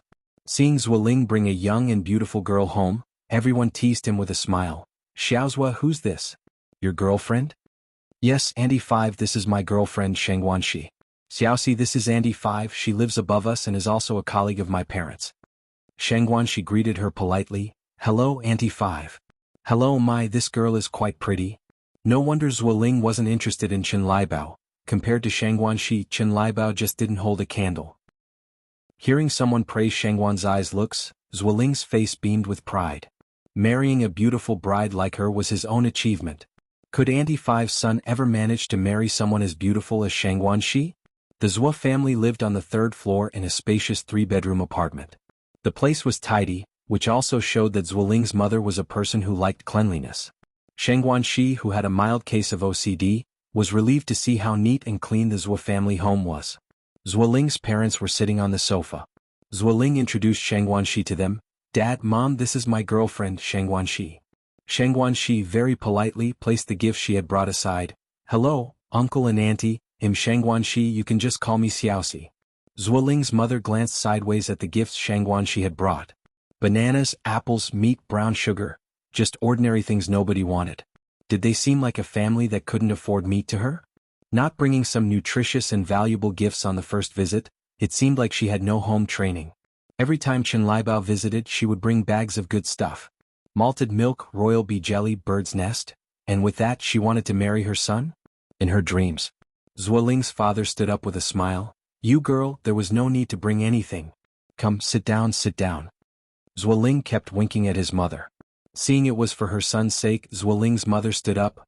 We didn't know in advance you were coming, so we didn't prepare anything. Xiaoxi, would you like some tea or a soft drink? Zuoling's family was somewhat better off than average, otherwise they wouldn't have a nanny. This statement was actually a veiled boast. If you find any errors, ads pop up, ads redirect, broken links, non-standard content, etc., please let us know reports so we can fix it as soon as possible. Chapter 1022. Yang Yang is angry _3. Their family was enjoying drinks already, estimating Shengguanxi's family probably even struggled to get enough to eat. Auntie, you're too kind, water is fine for me. Zuoling didn't dare challenge his mother's authority. He immediately stood up and said, Mom, please sit, I'll get Xiaoxi some water. Hearing this, Zuoling's mother's face became even more unhappy. Her son was her precious darling. Zuoling had never poured her a glass of water from childhood to adulthood, yet today he actually wanted to pour water for a little girl. They weren't even married yet and it was already like this. What would it be like after the wedding? A woman actually letting a man serve her, she didn't know who had raised her. Shengguanxi had already informed Zuoling in advance that his mother had a peculiar temper, so she didn't take the changes in Zuoling's mother's expression to heart. Zuoling's mother pointed to the sofa and said, Sit. Thank you, Auntie. Shengguanxi sat on the sofa. Zuoling's mother also sat down and then said, Xiaoxi, I heard from Lingling that your family is from the countryside, is that right? Yes. Shengguanxi nodded. Zuoling's mother smiled and asked, How many people are in your family altogether? Including my grandparents and my grandmother there are 9 people, Shengguanxi said, including Wu Yenyun in her count. After all, Wu Yenyun was also a part of their family.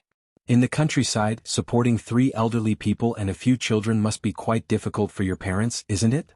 Zuoling's mother asked. Shengguanxi replied, It's manageable. Manageable? Mockery filled Zuoling's mother's eyes.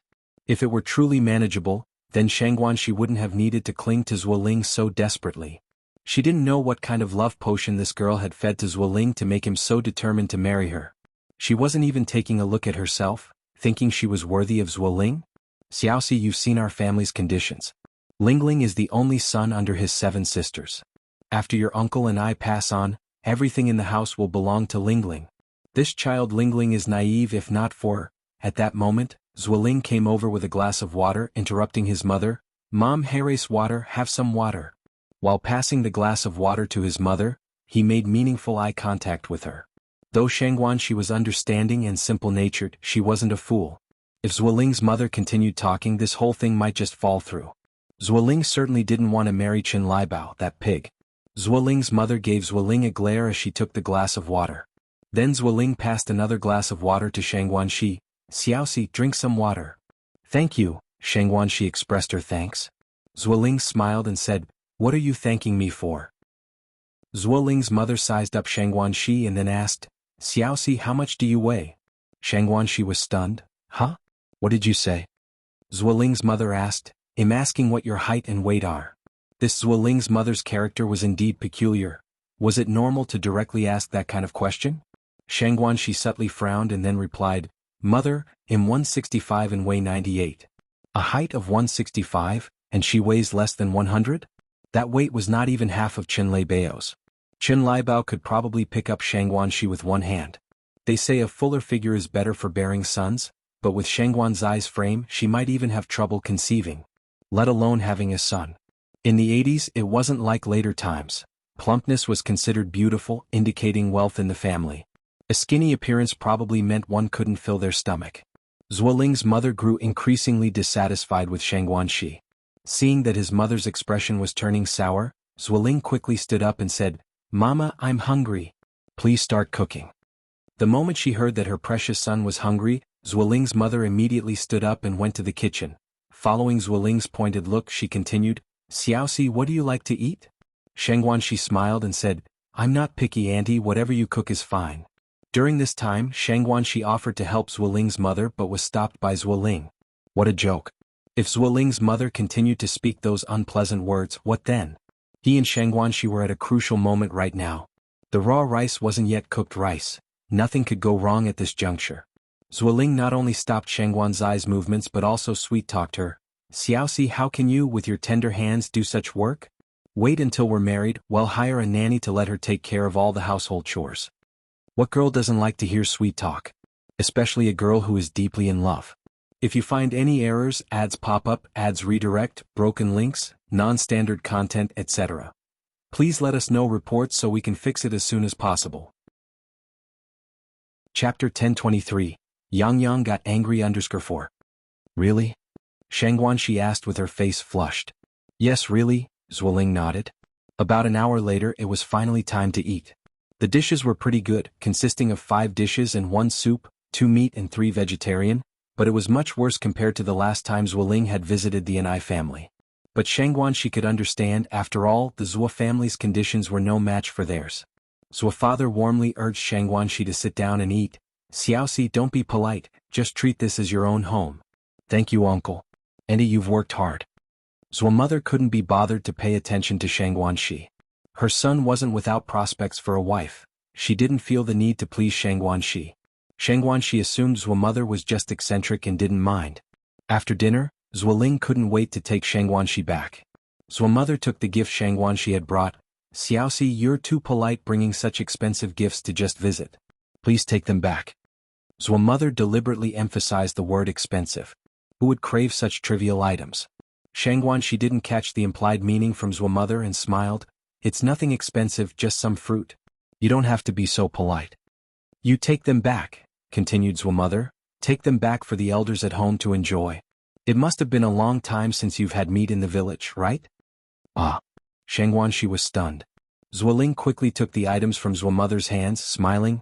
Mom, why be so formal with Xiaoxi? Since she specifically bought them to show her respect, you should just accept them. Zuo mother looked at Zuoling with a face full of disappointment. That Shang Guanxi, with a poor family background, couldn't even bear sons. She wondered what Zuoling saw in her. It was simply bewitchment. As soon as the two left, Zuo mother's expression turned cold. What's this all about? Zuo father asked curiously. Do you think she's worthy of our Lingling? Zuo mother asked, pointing outside. Before meeting Shang Guanxi, Zuo father also thought she wasn't worthy of Zuoling, but having seen her, he now thought Qin Lai Bao wasn't worthy of Zuoling men, who wouldn't prefer someone beautiful. Qin Lai Bao looked like a pig and was unapproachable. Besides her poor family background, everything else is tolerable, the grandfather said. Tolerable? What can I say? You think her petite frame looks like she can bear sons? Zuo mother angrily said, do you want to see the Zuo family lineage end with your son? Zuo mother understood women well. Because she was too thin, she couldn't bear a son. Just have more children. Zuo father wasn't concerned. Have more? It's easy for you to say. Zuo mother poked Zuo father's forehead. Do you think it's still our time? You could have as many as you want. Now, even if one of the couple is not a worker, you can only have two. Then Zhuo mother continued, and look, what did she bring to our house? Compare it with what Lai Bao brings every time. And another thing, I was exhausted in the kitchen and she didn't even offer to help. She really thinks she's some kind of precious lady. What good is having such a bride back home? Just to worship her as an ancestor? At this, Zhuo father nodded. It seems you do have a point. It is the point. Zhuo mother continued, besides, after marrying Lai Bao, Lingling wouldn't have to worry if he doesn't work for the rest of his life. Marrying Shangguanxi, what can she offer him? Just a burden. Zhuo father, who was indecisive, was convinced by Zhuo mother in just a few sentences. Then when Lingling comes back, well, talk to him about it. On the other side, Zhuoling brought Shangguanxi to the roadside. Shangguanxi said, Zhuoling, I feel like your aunt doesn't like me much. She wasn't foolish. Of course, she could see that Zhuo mother had issues with her, and they were not minor. Zhuoling chuckled, don't overthink it, my mom is just like that. Didn't I tell you beforehand? Xiaoxi, in my heart, you've always been an empathetic and good girl. Are you going to let this cause a rift between us? Shangguanxi said, no, it's just that if this keeps up, there will definitely be conflicts between your aunt and me. As you know, mother-in-law and daughter-in-law conflicts have always been a major issue in families. If you find any errors, ads pop up, ads redirect, broken links, non-standard content, etc., please let us know reports so we can fix it as soon as possible. Chapter 1024. Yang Yang angry under. Zhuoling continued, actually I've thought about it long ago. After we get married, we'll move out and then visit our elders once a week. Nowadays many young people do that. Xiaoxi, you're living your life with me, not with my mother. You really don't need to worry about these issues. Really? Shangguanxi looked up at Zhuoling. Of course it's true. Zhuoling nodded, I can swear to the heavens. With that, Zhuoling raised 3 fingers. Shangguanxi smiled and said, there's no need for oaths, I believe you, Zhuoling. You can't let me down. Xiaoxi, rest assured, I will never let you down. Great. Shangguanxi nodded. Time flew by and in the blink of an eye, another 10 days passed. Ai Yang had finished her exams at school, and it was time for winter break. It had been over 10 days. Wu Yenyun should have calmed down by now. Having nothing to do that day, Ai Yang put on her woolen coat and prepared to drive to see Wu Yenyun. In such cold weather, Ai Yang certainly didn't want to ride a bicycle there. She had bought this car not long ago. A domestic car, 30,000 yuan. It looked very ordinary on the outside, but the interior was impressively well equipped. The car was modified with very high-end configurations. However, only those who knew cars would notice that. Ai Yang was not a showy person, so she had bought a domestic car. Yang, where are you going? Ai Yang had just put on her gloves when Ai Tsuehua came downstairs. I'm going to find Yenyun, Ai Yang replied. Then he'll go with you? Ai Tsuehua suggested. Ai Yang smiled slightly and declined, Mom, I should go alone. If Yenyun sees you, she might get emotional again. Don't worry, I will talk to her. Remembering the last experience, Ai Tsuehua sighed, then go ahead, but if, she didn't know what to say next. Ai Yang patted Ai Kuihua's shoulder, Mom, don't worry, I know what I'm doing. All right. Ai Tsuehua nodded, then go early and come back early. Okay. Ai Tsuehua watched Ai Yang's car disappear from view before turning to go back inside. Yang has gone? Old Lady Zheng came out of the house. Yes. Old Lady Zheng's gaze was distant. I hope Yenyun can listen to Yang's words. Ai Tsuehua nodded. In a little while, Ai Yang drove to the community where the Wu family lived. Coincidentally, as soon as she drove in, she saw Wu Yenyun sunbathing downstairs with Wu Xiaolong. Ai Yang slowly parked the car across the road from Wu Yenyun, got out and walked over. Yenyun. Wu Yenyun looked up and saw Ai Yang, smiling with a light in her eyes. Ai Yang was wearing a goose yellow cheongsam that day, covered by an off-white woolen coat, her black hair flowing down her back. Just like the first time she met Ai Yang. Ai Yang looked like an ethereal fairy, shining brightly. And her. She was just an unwanted wild girl, suffering the hardships of the world. Now Ai Yang even had a car. What did she have as sisters born of the same mother? After more than half a month, Ai Yang finally appeared. She had thought Ai Yang would never show up again. Yenyun, Ai Yang called again. Wu Yenyun pretended not to hear Ai Yang's voice and lowered her head to play with Wu Xiaolong. However, Wu Erlong and Wu Dalong on the side excitedly ran over, Sister Ai Yang. Dalong Erlong.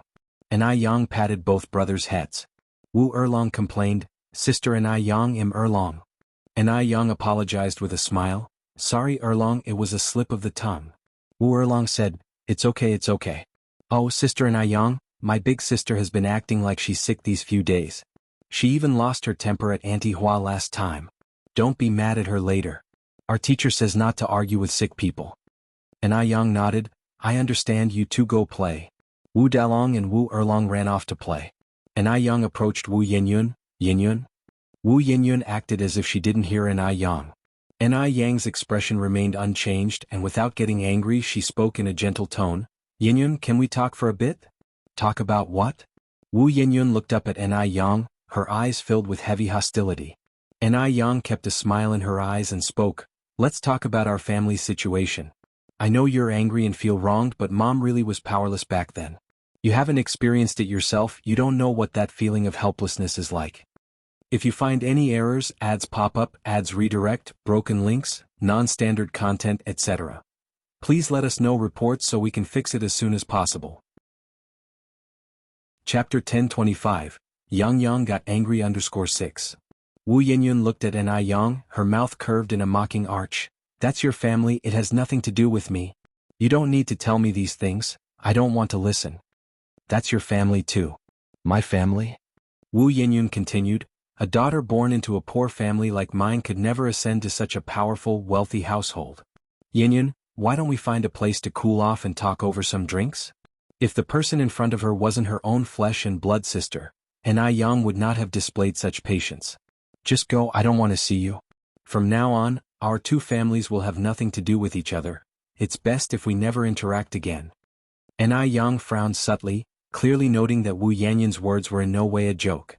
At the same time, An I Yang knew what Wu Yinyun was upset about. She was simply envious upon seeing the An I family's current good days, remembering the hardships she endured over the years, feeling the injustice. Yinyun, do you know what life was like for Mom and me before I turned 17? Wu Yinyun didn't say a word. An I Yang continued, Mom was 9 months pregnant, not only enduring my grandmother and father's beatings, but also taking on all the dirty and tiring chores like an old ox. Yunyun is the 5th child.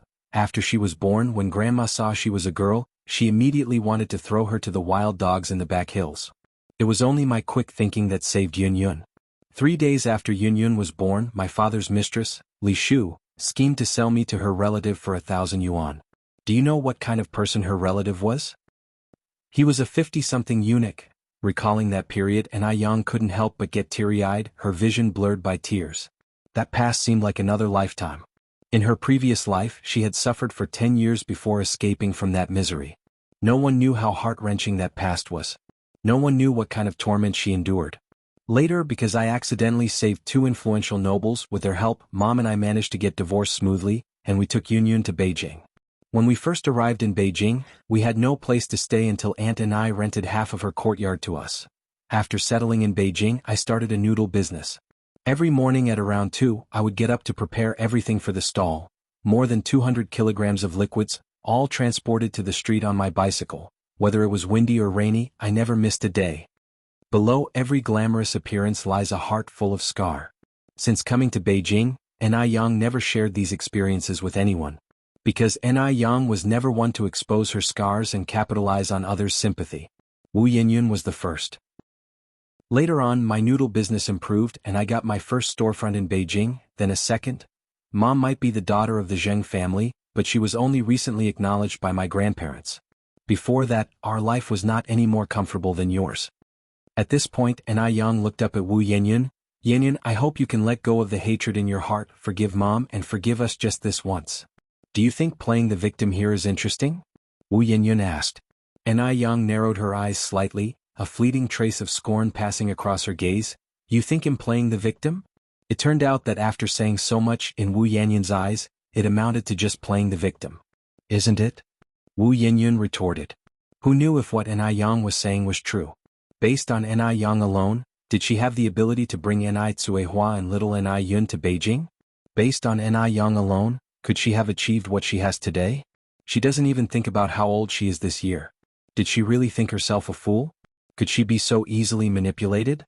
She portrayed herself as so pitiful, simply to make herself believe her. This is what they owed her. Why should she believe her? And Yang, you clearly knew long ago that I was your sister, yet you kept it to yourself. Do you think I don't know what you're thinking? Do you really think you're the only smart person in the world and everyone else is a fool? And Yang's face showed little emotion. Her gaze was chillingly cold. She had never imagined that one day she would stand opposite her own flesh and blood sister. Head-to-head confrontation. Until the paternity test results came out, I couldn't be sure you were my sister. Once the results were in, I informed Mom immediately. I can honestly say I've done nothing to you that needs forgiveness. Wu Yenyun laughed softly. You always have your reasons. Do you really think those reasons can cover up your filthy heart? Let me tell you, and Yang, you, your mom and your family don't ever expect to receive my forgiveness in this lifetime. I never want to see you again. If you find any errors, ads pop up, ads redirect, broken links, non-standard content, etc., please let us know reports so we can fix it as soon as possible. Chapter 1026. The grumpy President Nini Yang was no saint, and she acknowledged she owed Wu Yenyun nothing. She had said all that needed to be said, and since Wu Yenyun did not understand her and had even cast her as a villain beyond redemption, there was no need for her to humbly beg for Wu Yenyun's forgiveness. And Yang was never one to swallow her pride. She certainly had no masochistic tendencies. Are these words you spoke today truly from the heart? And Yang slightly lifted her gaze, her eyes tranquil and undisturbed. Wu Yenyun was stunned for a moment. She had never seen Yang like this. She had thought Yang would continue to plead with her, but instead Yang was so calm, so eerily composed that it put a chill in Wu Yenyun's heart. They were only a year apart in age, but in that moment, Wu Yenyun felt as though she were standing before an elder. Why should Yang stand before her with such an air of superiority? It was Yang who owed her. Hadn't Yang come to seek her out? Who begs with such an attitude? Ridiculous. Yes. Wu Yenyun said, every word I've spoken today is a reflection of my true feelings. And Yang, I am not your sister and certainly don't have such a noble and graceful sister. Please, along with your mother and your so-called distinguished family members, stop coming to find me from now on. Are you sure you won't regret this?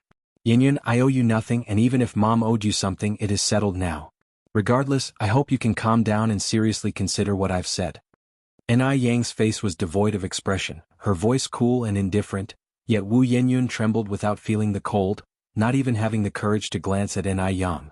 Wu Yenyun swallowed hard. Yes. I have no regrets. Yang, you haven't suffered my pains.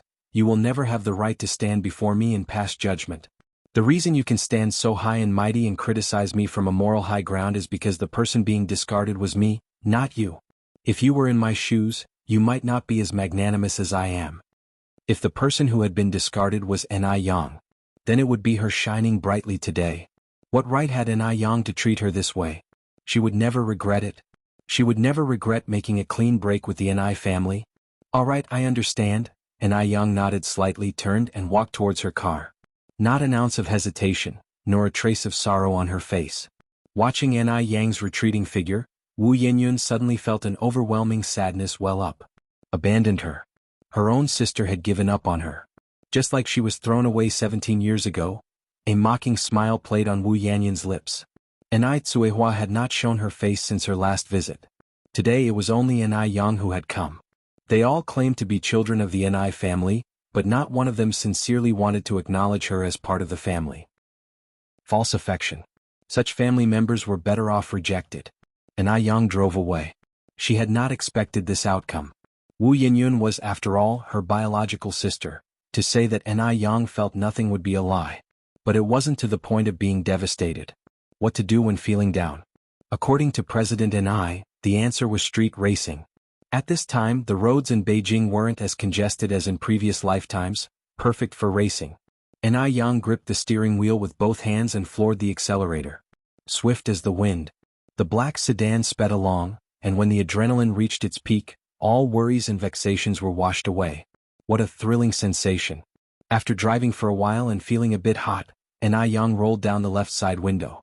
The cold wind poured in, tossing her hair into disarray, creating a wildly beautiful chaos. Seeing the car ahead perform a spectacular drift, Wu Daming quickly pulled off to the side. My God!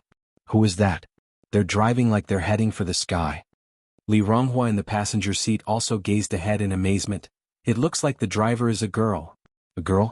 Could a girl really be that good? It can't be a girl, right? Wu Daming watched the sedan disappearing into the horizon and finally managed to say, "It is a girl. I saw her hair flying out of the car." Li Ronghua looked disdainfully at Wu Daming. "Wu Daming, you're really not up to snuff to be outdone by a girl." Wu Daming, in his life he had only been defeated by one girl, and that was Enai Yang. He hadn't expected to lose to another today. If you find any errors, ads pop up, ads redirect, broken links, non-standard content, etc., please let us know reports so we can fix it as soon as possible. Chapter 1027. Grumpy Mr. Ni_. He didn't know which girl was so revered. He wondered who was more formidable when compared to Enai Yang. After circling Sijio City, Enai Yang finally drove home. Everyone at home had gathered, apparently waiting for Enai Yang's results. Yang. Enai Qihua's eyes, originally dim, lit up instantly upon seeing Enai Yang. "Mom?" The house was heated by a stove, and Enai Yang casually took off his coat and placed it on the sofa. "What did Yenyun say?" Enai Tsuehua continued to ask. Enai Yang shook his head. "Mom, you shouldn't go looking for her anymore." If Wu Yenyun hadn't disappointed Enai Yang, he wouldn't have said such a thing. This child, why was he so stubborn? Enai Qihua's eyes reddened instantly. Grandma Jing sighed. "I knew it would end like this." "Ting, don't be too upset. Even without Yenyun you still have Yang and little Yunyun," Grandpa Jing said. "Your mother is right. Since that child doesn't have a mother-daughter fate with you, some things can't be forced." If it weren't for a DNA test, Grandpa Zheng might even think there had been a mistake. Wu Yanyun's nature really didn't seem like it came from the Zheng family. "Mom, don't be upset." Enai Yang took Enai Qihua's hand. "Tell me honestly, when you and my grandparents went to see her before, did she also show them disdain?" If Wu Yenyun showed disdain towards Enai Tsuehua, Enai Yang could understand her. If Wu Yenyun despised even the innocent elderly, then Enai Yang could only say that Wu Yenyun was utterly heartless. Extremely heartless. Hearing this, Enai Tsuehua fell silent. It wasn't just disdain, but, reflecting on this, Enai Tsuehua felt a bit guilty, remembering how her elderly parents had been hit by a younger person that day.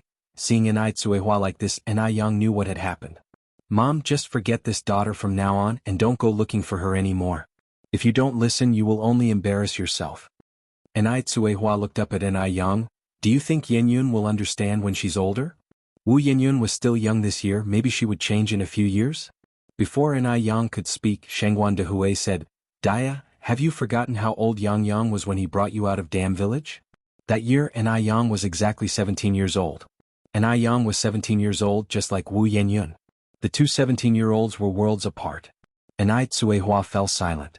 Grandpa Zheng said, Ting, let it be. We've tried our best and we can be at peace with that." Grandpa Zheng himself also wished to bring back his stranded granddaughter. But this child really couldn't be helped.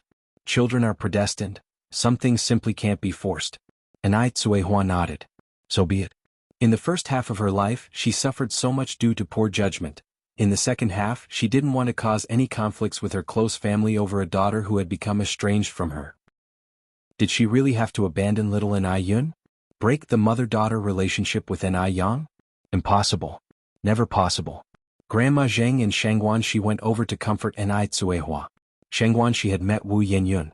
Her first impression of Wu Yenyun was that she was well-mannered and sensible. She didn't expect Wu Yenyun would do something so heart-wrenching. Quite unexpected. Fortunately, Enai Tsuehua wasn't the type to dwell on things, and after some persuasion from several people, her mood gradually stabilized.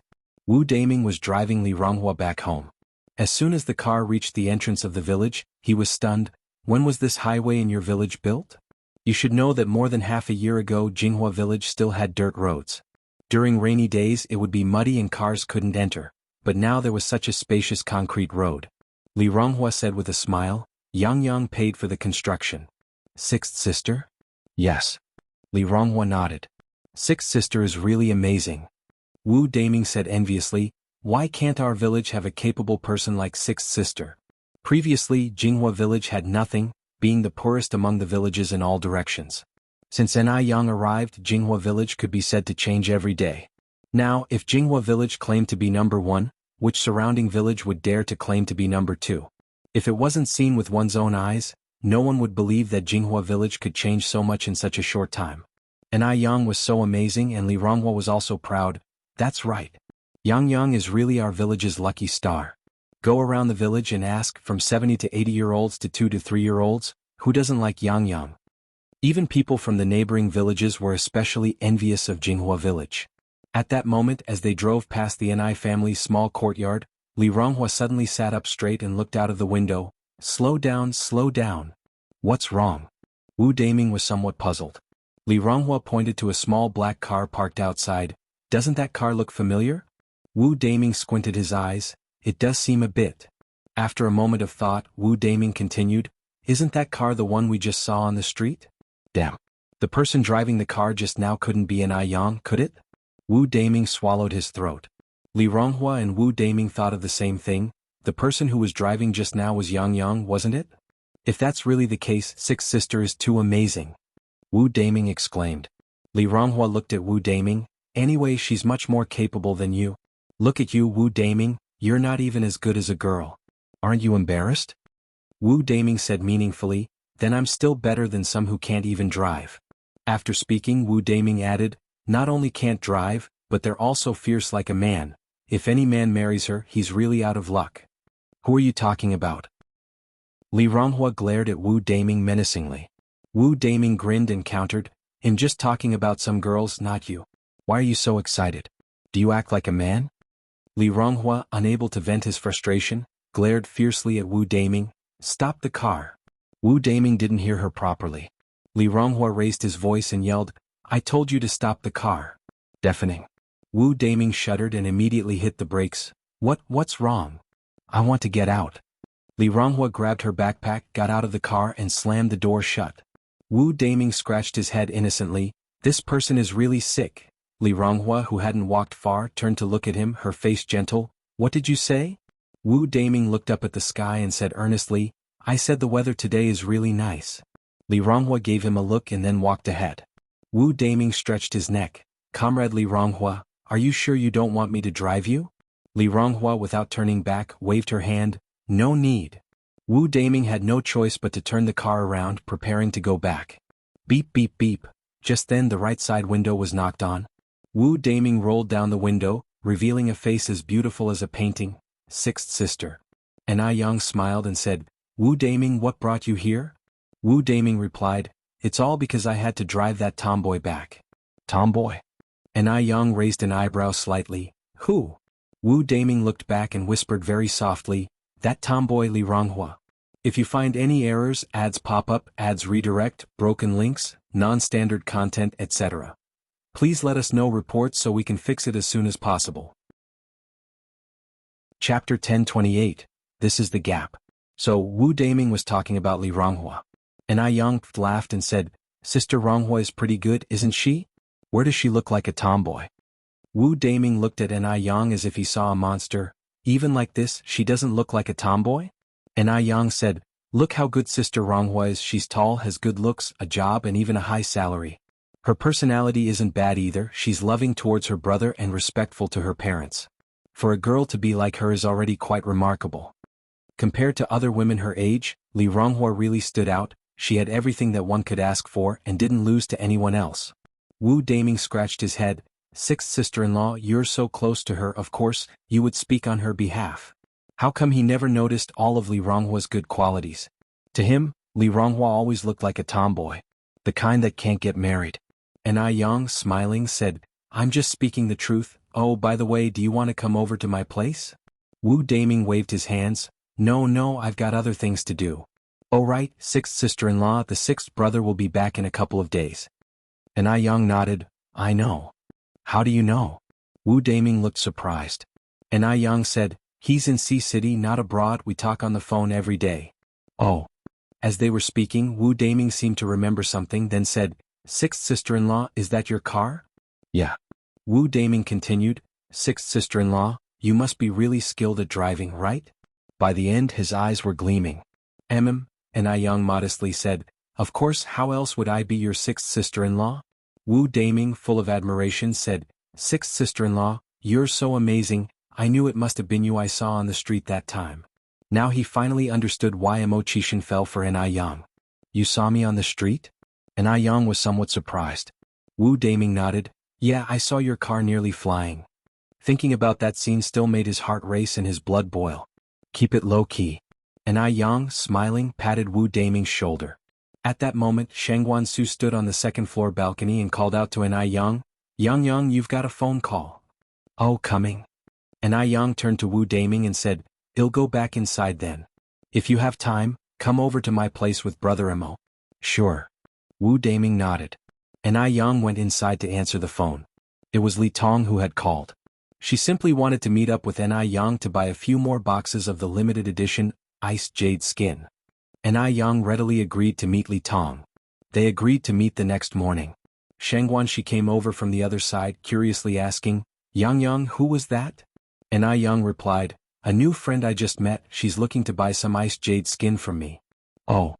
Shangguanshi nodded. The next morning, just as Ai Yang was about to leave, two unexpected guests arrived at her home. It was Lu Qi and Lu Ru.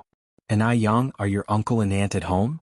Although Ai Yang had some small issues with Lu Ru, Lu Qi's character was really beyond reproach, so she nodded. My mom is at home, I'll take you inside. As visitors came after entering the house, Ai Yang went to pour water for the siblings. Thank you, said Lu Ru, accepting the glass and taking the initiative to thank her. Ai Yang looked at Lu Ru with some surprise. You're welcome. Time really is a wonderful thing, it could even polish a haughty young miss into this. You could tell that Lu Ru had indeed changed a lot. In fact, after all these experiences, Lu Ru had definitely grown up. Looking back, it all felt like a dream. If time could start over, she would definitely not covet those things that didn't belong to her. She would be down to earth. Ai Tsuehua came downstairs and was surprised to see the siblings. Lu Qi and Lu Ru stood up from the sofa to greet her actively. Auntie? Ai Tsuehua said with a smile. Have a seat, what brings you two here? She had thought that these siblings would have left for Taiwan Island long ago. Lu Qi said, Auntie, my sister and I are preparing to go back to Taiwan Island, so we specially came over to tell you. This would probably be his last time seeing the Ai family and Ai Yang. Since it was his mother who had wronged Ai Tsuehua, he felt it was only right to speak to Ai Tsuehua before leaving. If you find any errors, ads pop up, ads redirect, broken links, non-standard content, etc., please let us know reports so we can fix it as soon as possible. Chapter 1029. This is the gap _2. Sorry not to live up to my own conscience. Ai Tsuehua was stunned. What about your parents? Lu Qi said, they have also been transferred to the prison on Taiwan Island. Ai Tsuehua nodded. Are you flying out? Yes, on the flight tonight, Lu Qi answered. Then I wish you a smooth journey. Auntie, thank you. Lu Qi and Lu Ru both stood up and bowed to Ai Tsuehua. After speaking with Ai Tsuehua about this matter, the siblings said their goodbyes. Ai Tsuehua and Ai Yin saw them out to the door.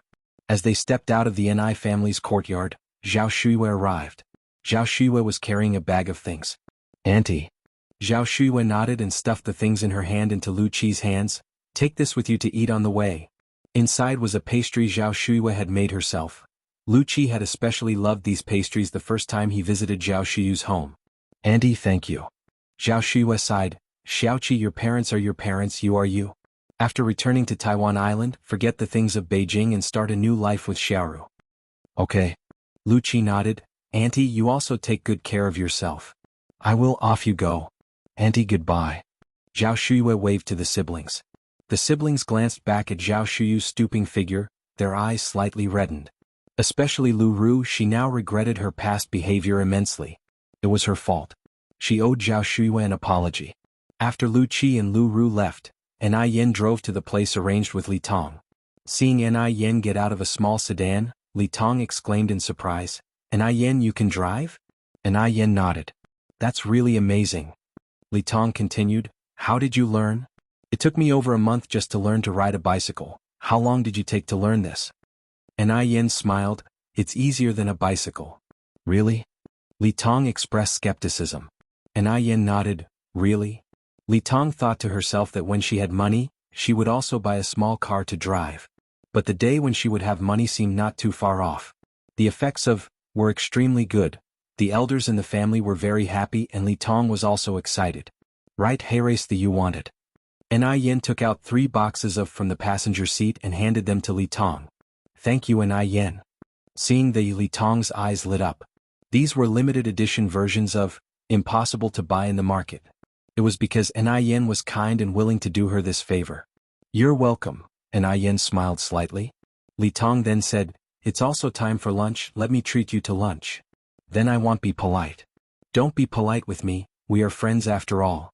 Li Tong took Yin to a restaurant, and the two chatted and ate, getting along splendidly. Elsewhere at Ihua University. Ever since using Zhang Qiuying's skin had just gotten better and better.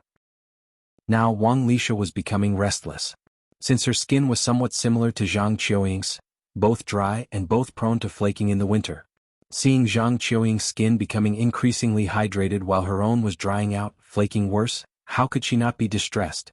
After much inquiring, she finally found a physical store selling and bought facial cleanser and aloe vera gel back, but she hadn't managed to get the best-selling whitening and moisturizing cream. After using the facial cleanser and aloe vera gel for only 2 days, the flakiness of Wang Lisha's skin had improved a lot. Wang Lisha, looking at herself in the mirror, was very happy, but the thought of not managing to buy the whitening moisturizer made her smile fade.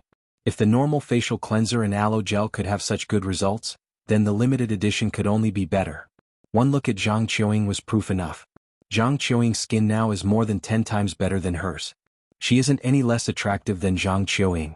If she could use the limited edition products, she would surely be even more beautiful. Just then footsteps sounded from outside. Ah, Wang Lisha. I was wondering why your skin has been getting better these past few days. It turns out you've been sneakily using the Ice Jade skin cream. I remember just a few days ago certain people were saying that the Ice Jade skin cream would ruin your face. So, does your face hurt now? Because she was afraid of being mocked by Zhang Qiuying, Wang Lisha had been secretly using the Ice Jade skin cream. Now that Zhang Qiuying had seen her, there was no need to hide it anymore. What? Is the Ice Jade skin cream your family's property? Are you the only one allowed to use it? Wang Lisha retorted. Wang Lisha had regrets as well. If she had known how great the Ice Jade skin cream was, she wouldn't have fallen out with Zhang Qiuying so badly. Zhang Qiuying smiled and said, Miss Wang, I have to say, your face is exceptionally thick. If I were you, even at the risk of death, I wouldn't use the Ice Jade skin cream. Wang Lisha wanted to respond with sarcasm, but remembering that she still needed something from Zhang Qiuying, her attitude softened. Mind your own business. After speaking, Wang Lisha picked up a box of cookies and handed it to Zhang Qiuying. These are from my mom, sent over from our side. You can't buy them in Beijing.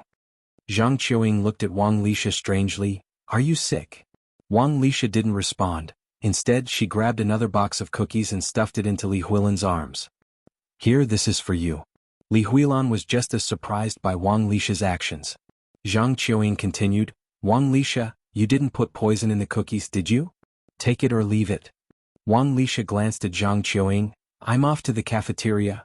Watching Wang Lisha's retreating figure, Zhang Qiuying wondered to herself, am I dreaming? Could Wang Lisha actually be this nice? Something doesn't feel right. Li Huilan said, I also feel she's acting a bit off today. Zhang Qiuying's eyes fell on the Ice Jade skin cream nearby. Smiling, she said, I think I know what's going on. What is it? Li Huilan asked curiously. Zhang Qiuying said, he'll keep it a secret for now, you'll find out in a few days. Today was the day Mo Qishan returned. Yang had arranged on the phone with Mo Qishan last night to go eat Japanese food together today. After their meal, the two strolled through the streets of Beijing, getting ready to buy movie tickets at the cinema. Wu Yinyun has been in a very bad mood these past few days. Because for several days the Ni family hadn't sought her out again. She had an intuition that the Ni family might have genuinely given up on her as their daughter. Even though she had always refused to acknowledge the Ni family. But now that the Ni family didn't come to claim her, she felt empty inside, a strange and uncomfortable sensation. She wondered if Ni Tsuehua had ever truly considered her a biological daughter? If Ni Tsuehua had, would she not come to claim her now? Aren't they mother and daughter? Perhaps she could never measure up to Ni Yang and little Ni Yun in Ni Kuihua's heart. That was the difference. If they didn't acknowledge her, then so be it. Without the Ni family she could still live well. She was determined to make everyone take notice. Wu Yinyun heaved a deep sigh. Preoccupied, Wu Yinyun didn't notice a car speeding close by. By the time Wu Yinyun realized, the car was already about to hit her. Her face turned pale in an instant. At that moment, someone grasped her arm and with a strong pull, she was yanked away. The car narrowly missed her by inches. It was incredibly dangerous. Are you okay? A concerned voice came from above her. Wu Yenyun let out a sigh of relief, feeling an exhilarating sense of having narrowly escaped death. That was close. She was nearly hit by the car. She should thank her savior properly. Wu Yenyun looked up and her smile froze on her lips. Why is it you? Could it be that An Yang arranged for the car? Definitely An Yang.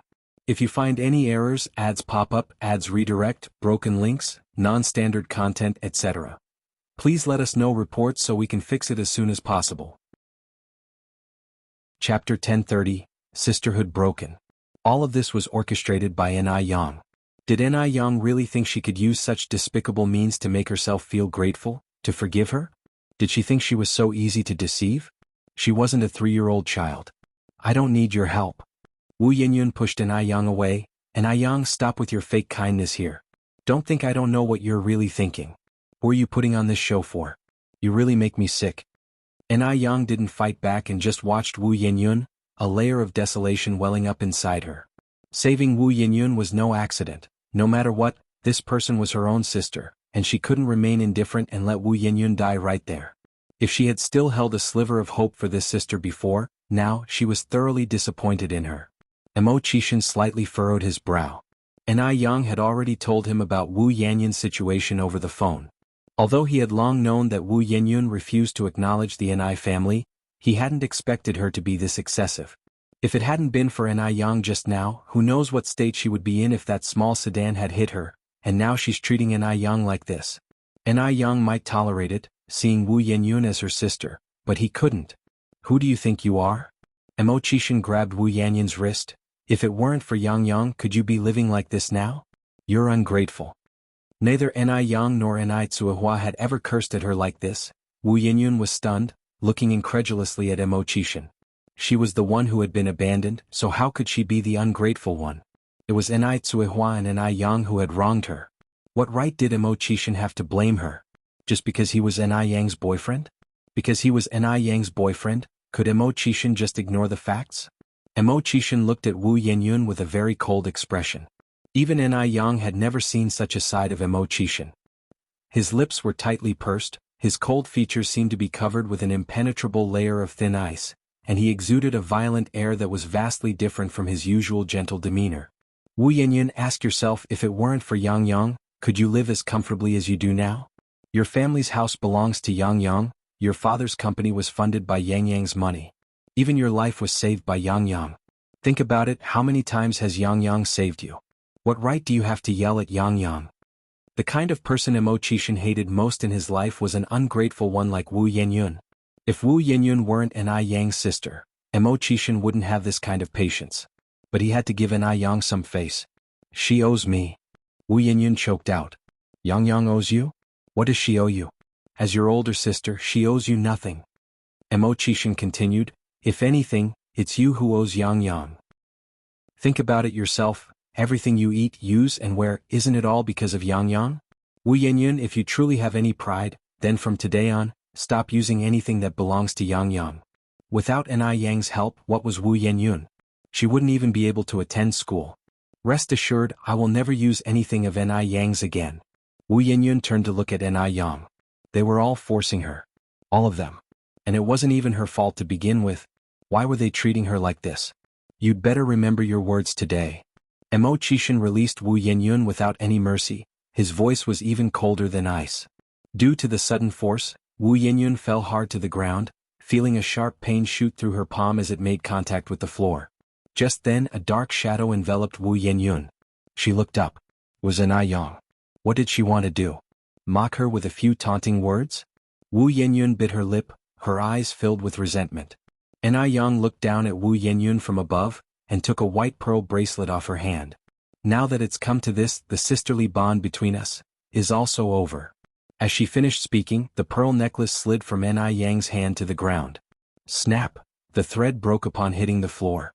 White pearls scattered all over. In that moment, Wu Yenyun's tears surged forth, just like these beads that had broken off their string. That pearl bracelet was what she had bought with her first month's salary as a gift for An Yang. It wasn't expensive. Just 5 yuan. If you find any errors, ads pop up, ads redirect, broken links, non-standard content, etc. Please let us know reports so we can fix it as soon as possible. Chapter 1031, Sisterhood Ends. _2. But the significance of this was immense. At that time she didn't know that Yang was her sister. At that time they were as close as sisters. Even after the last major fallout, Yang didn't take off the bracelet. But this time, Wu Yinyun couldn't quite describe how she felt. Was she the one who was wrong? But it clearly wasn't her fault. Was being discarded also a mistake? "Let's go," said Mo Chishan as he took Yang's hand, but in an instant he reverted to his usual cheerful demeanor. It's as if the man radiating hostility was nothing but an illusion. Wu Yinyun watched their retreating backs, unable to get up from the ground for a long time. "Yang," Wu Yinyun shouted, "what are you worth without the Zheng family? If the one thrown away were you, I would be you now." "You're mistaken," Yang glanced back slightly. "Without the Zheng family I would still be me. And if the one thrown away were me and not you, then you wouldn't necessarily be you." Everything Yang had was earned through her own abilities. She had never relied on anyone. Even in her previous life when she became the famous entrepreneur Miss Ni, she never depended on anybody. The word rely wasn't in her dictionary. Considering Wu Yanyun's current situation, she might not have the fortitude that Yang possessed. "Compared to me, you're living in paradise." Compared to Yang, Wu Yanyun was incredibly fortunate. At least she had parents who loved her and in times of turmoil, a sister to protect her. Yet she failed to cherish it. In a past life, when Yang was deep in the mire, she wished dearly for a benefactor to reach down and pull her up.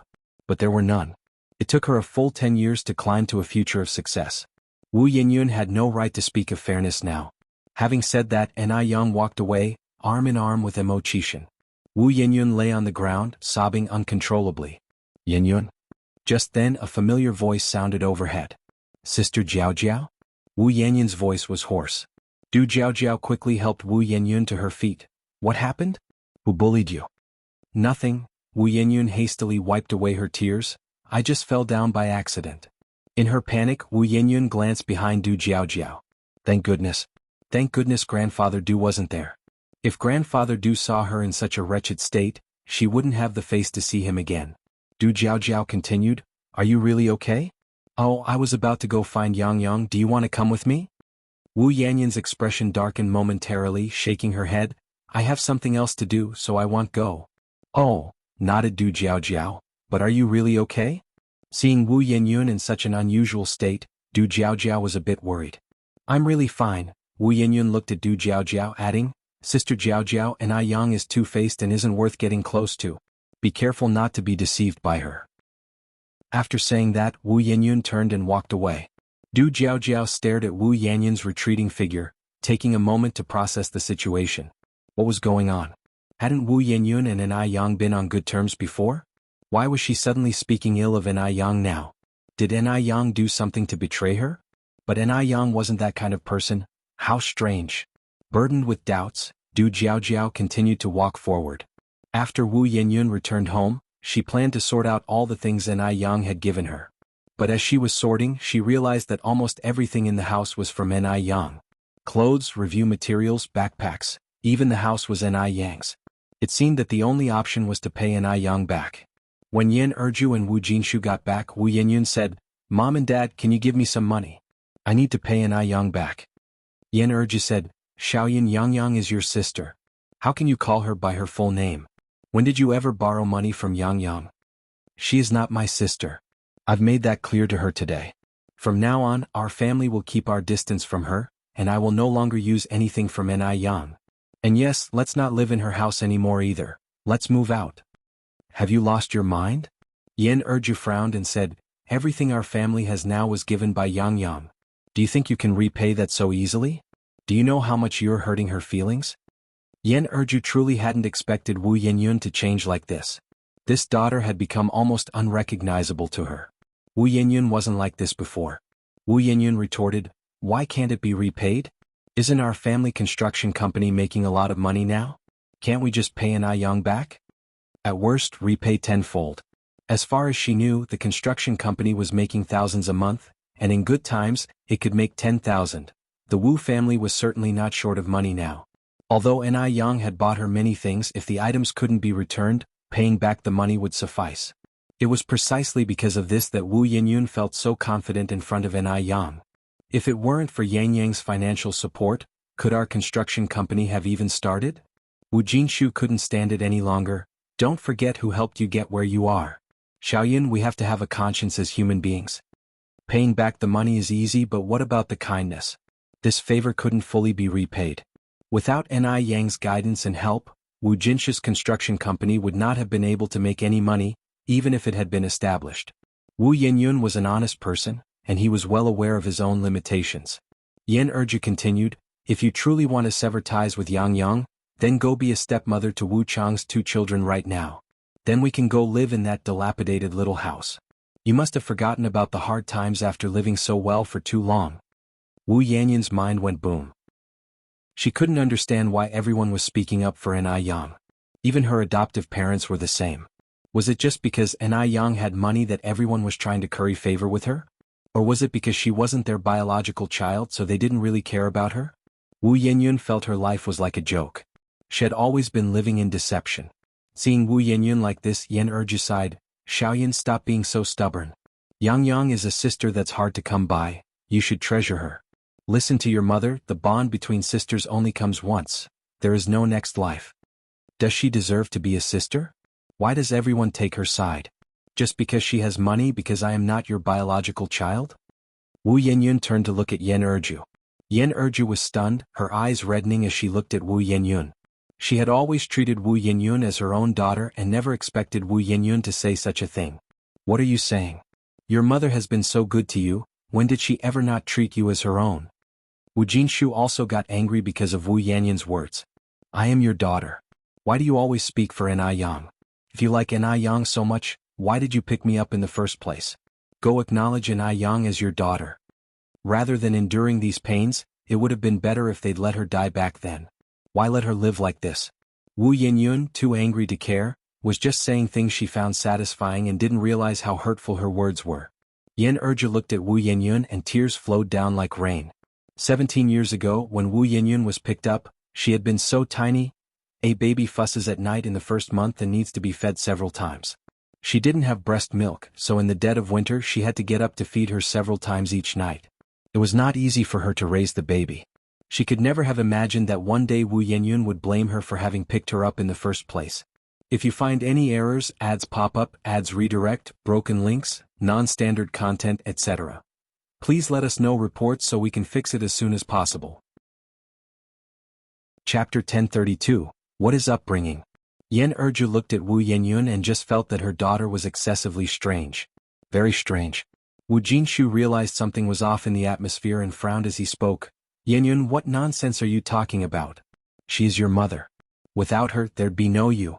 Even if you're angry, you can't talk to your mother like that. Dad, do you think you're not biased? Wu Yenyun said, her eyes brimming with tears as she looked at Wu Jinshu. You actually like Ni Yang too, right? In your heart, you wish Ni Yang was your daughter. Yes, how can someone as unsuccessful as me be fit to be your daughter? I'm sorry. I've disgraced you. Since you don't like me, you shouldn't have let her pick me up in the first place. Wu Yenyun had truly had enough. These past days she had been living in Ni Yang's shadow. Everyone had been telling her to forgive Ni Yang, to forgive the Ni family. If she didn't, she would be seen as an ingrate. But had they ever considered that she was the victim? They had no right to accuse her. Wu Jinshu took a deep breath. After all, he was a man, so his endurance was much better than Wu Yanyun's. Yenyun, you're still young. When you grow older and have children of your own, when you become a parent, then you will know how difficult it is to raise a child. Go back to your room. You still have school tomorrow. Get some rest early tonight. Erju, let's go back to our room too. Wu Jinshu took Yan Erju's hand and walked back inside the house.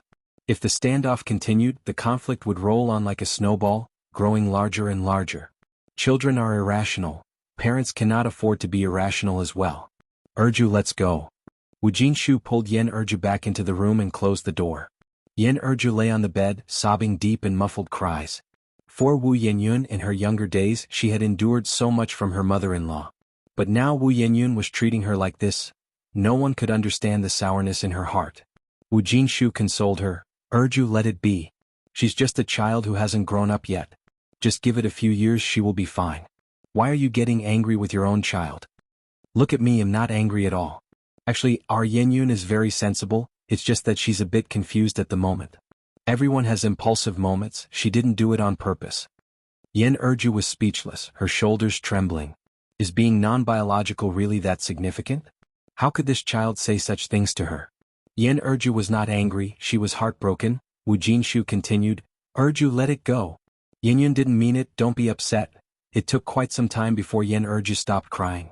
Only then did Wu Jinshu breathe a sigh of relief. Erju, you sleep first, I'll go check on Yenyun. As a father and the man of the house, at times like this, he could only act as the peacemaker, comforting both sides. A harmonious family leads to prosperity in all things. Yen Erju nodded, go ahead. Wu Yenyun wasn't doing much better, lying with her face down at the desk, weeping quietly. She felt the world was truly unfair. Even if she had not been the Wu family's biological child before, at least her adoptive parents had treated her like their own. But now they had changed. They had become strangers to her. Today, if she was their biological child, they definitely wouldn't treat her like this. Yenyun? There came a knock at the door. Wu Yenyun sniffed and ignored Wu Jinshu outside. Wu Jinshu continued, Yenyun, am coming in. After a few seconds, Wu Jinshu pushed the door open from the outside. Wu Yenyun acted as if she hadn't heard these noises. Wu Jinshu brought a small stool over and sat next to Wu Yenyun. Yenyun, I've washed an apple for you. Do you want to eat one? Wu Yenyun said nothing. Wu Jinshu went on, Yenyun, I know you have difficulties and grievances, but you're not the only one in pain. Whether it's Yang Yang or Yang Yang's mom, they have their own hardships. Born in a tough time, everyone had no choice. Saying this, Wu Jinshu sighed, if you don't want to forgive them, your mom and I won't force you. But child, we cannot be people without conscience. Think about it carefully. Should you really treat your mom with that attitude tonight? No matter what, she is the person who raised you single-handedly. Without her, you wouldn't be here. Perhaps it was this sentence that struck a nerve in Wu Yenyun, as she suddenly looked up at Wu Jinshu. But I never begged you to raise me. Growing up, Wu Yenyun had never once resented her family situation, because she knew how hard it was for her parents to raise her. If you find any errors, ads pop up, ads redirect, broken links, non-standard content, etc., please let us know reports so we can fix it as soon as possible. Chapter 1033, What is Upbringing? _2. But now her parents had suddenly changed. If she had known this would happen, Yen Erju might as well not have picked her up and brought her home in the first place. Then she wouldn't have had to suffer like this. Maybe someone better off would have taken her in, then she wouldn't have met An Yang and endured all this pain. Yenyun, you are my daughter and I am your father, so I won't get angry if you say these things to me. But it's different with your mom. You've been raised by your mom since you were a baby, through all the filth and mess. How would you feel if, as a mother, you heard that the child you've raised from birth spoke of you this way? If you were in her shoes, would you be sad? Think about it, has your mom ever treated you badly? At this point, Wu Jinshu paused before continuing, your mom didn't say anything bad, she just doesn't want to see you regret it later on. I won't regret it. I will never forgive the Ni family in my life. There was no point in further persuasion at this juncture. Wu Jinshu said, as long as you don't regret it, that's fine. Otherwise, when you grow up and think back on today, you might blame your mom and me for not having advised you. Wu Yenyun sniffled and remained silent. Wu Jinshu went on, go and apologize to your mom. She's had a tough time. Okay, I understand. Wu Yenyun stood up and walked toward the master bedroom. Inside the master bedroom, Yen Erju's emotions had mostly stabilized, but her eyes were still red. Mom, I'm sorry I was wrong. I shouldn't have spoken to you that way just now. Yen Erju lifted her head to look at Wu Yenyun, watching her daughter who was gradually growing up, and felt her nose twinge, nearly on the verge of tears again. Having said this, Wu Yenyun turned and walked towards the door. Wu Jinshu came in from the side. Forget it, Erju. Since the child has apologized, let's not be angry. Yen Erju choked up and spoke, I'm not angry. The next day, Yen Erju and Wu Jinshu prepared to visit the Ni family. Having said those things to them the day before, Wu Yenyun must have said even harsher words to An Yang and the rest. No matter what, they couldn't let the Ni family feel disheartened. Although Wu Yenyun had made it clear that she did not recognize the Ni family, their attitude remained as cordial as ever. An Tsuehua immediately made tea for them. Yang Yang's mom, Yang Yang, we've not raised our child well and we owe you an apology. Both husband and wife felt extremely guilty. An Yang brought out fruit and placed it on the coffee table. Godfather, godmother, I know this isn't your fault. Even though Yenyun refuses to acknowledge us, you two are still my godparents. This matter didn't involve Wu Jinshu and Yen Erju. This couple was truly exceptional. Wu Jinshu and Yen Erju had never expected Ni Yang to still be willing to call them godparents. They felt a complex mix of emotions. What does it mean to be well-bred? Perhaps this was it. Although Ni Yang and Wu Yenyun were blood sisters, the difference between them was more than just a little. Yang, thank you. Yen Erju held Ni Yang's hand, her nose slightly tingling.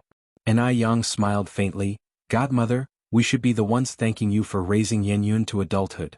The visit to the Ni family left the couple with many emotions. Back at home, Wu Jinshu and Yen Erju instructed Wu Dalong and Wu Erlong. No matter whom they forgot in the future, even if they disrespected their own parents, they must never forget Ni Yang.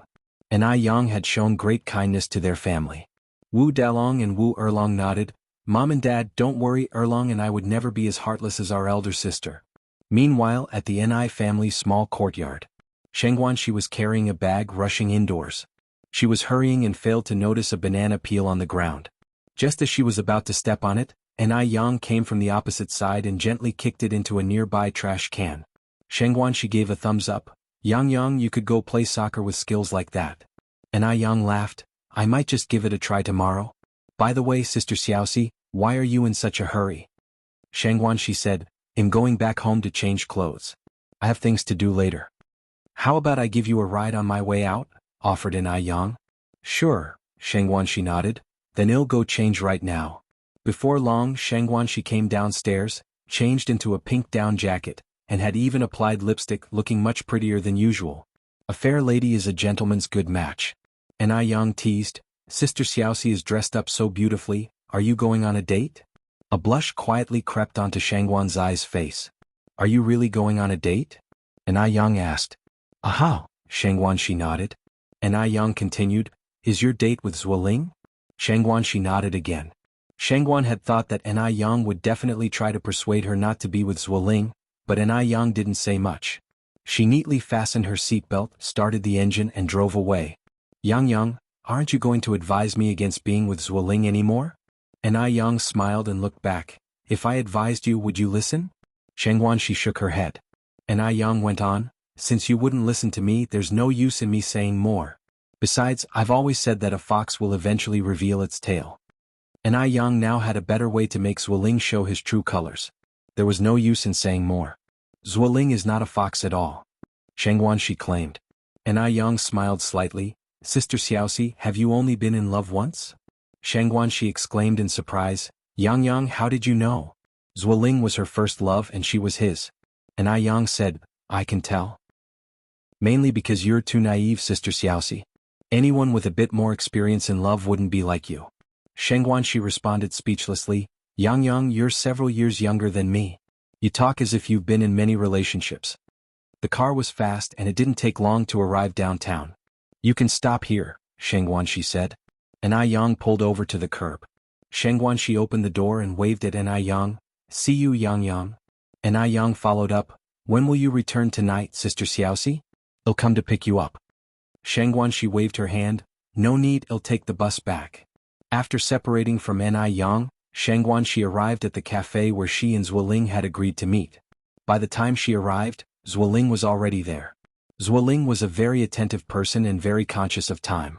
He never arrived late for a date, only early. Shengguanxi really liked this about him. Xiaoxi, you're here, Zuoling said as he immediately stood up from the sofa. Have you been waiting long? Shengguanxi asked somewhat embarrassedly. Zuoling shook his head. No, I just got here. As he spoke, he handed the menu to Shengguanxi.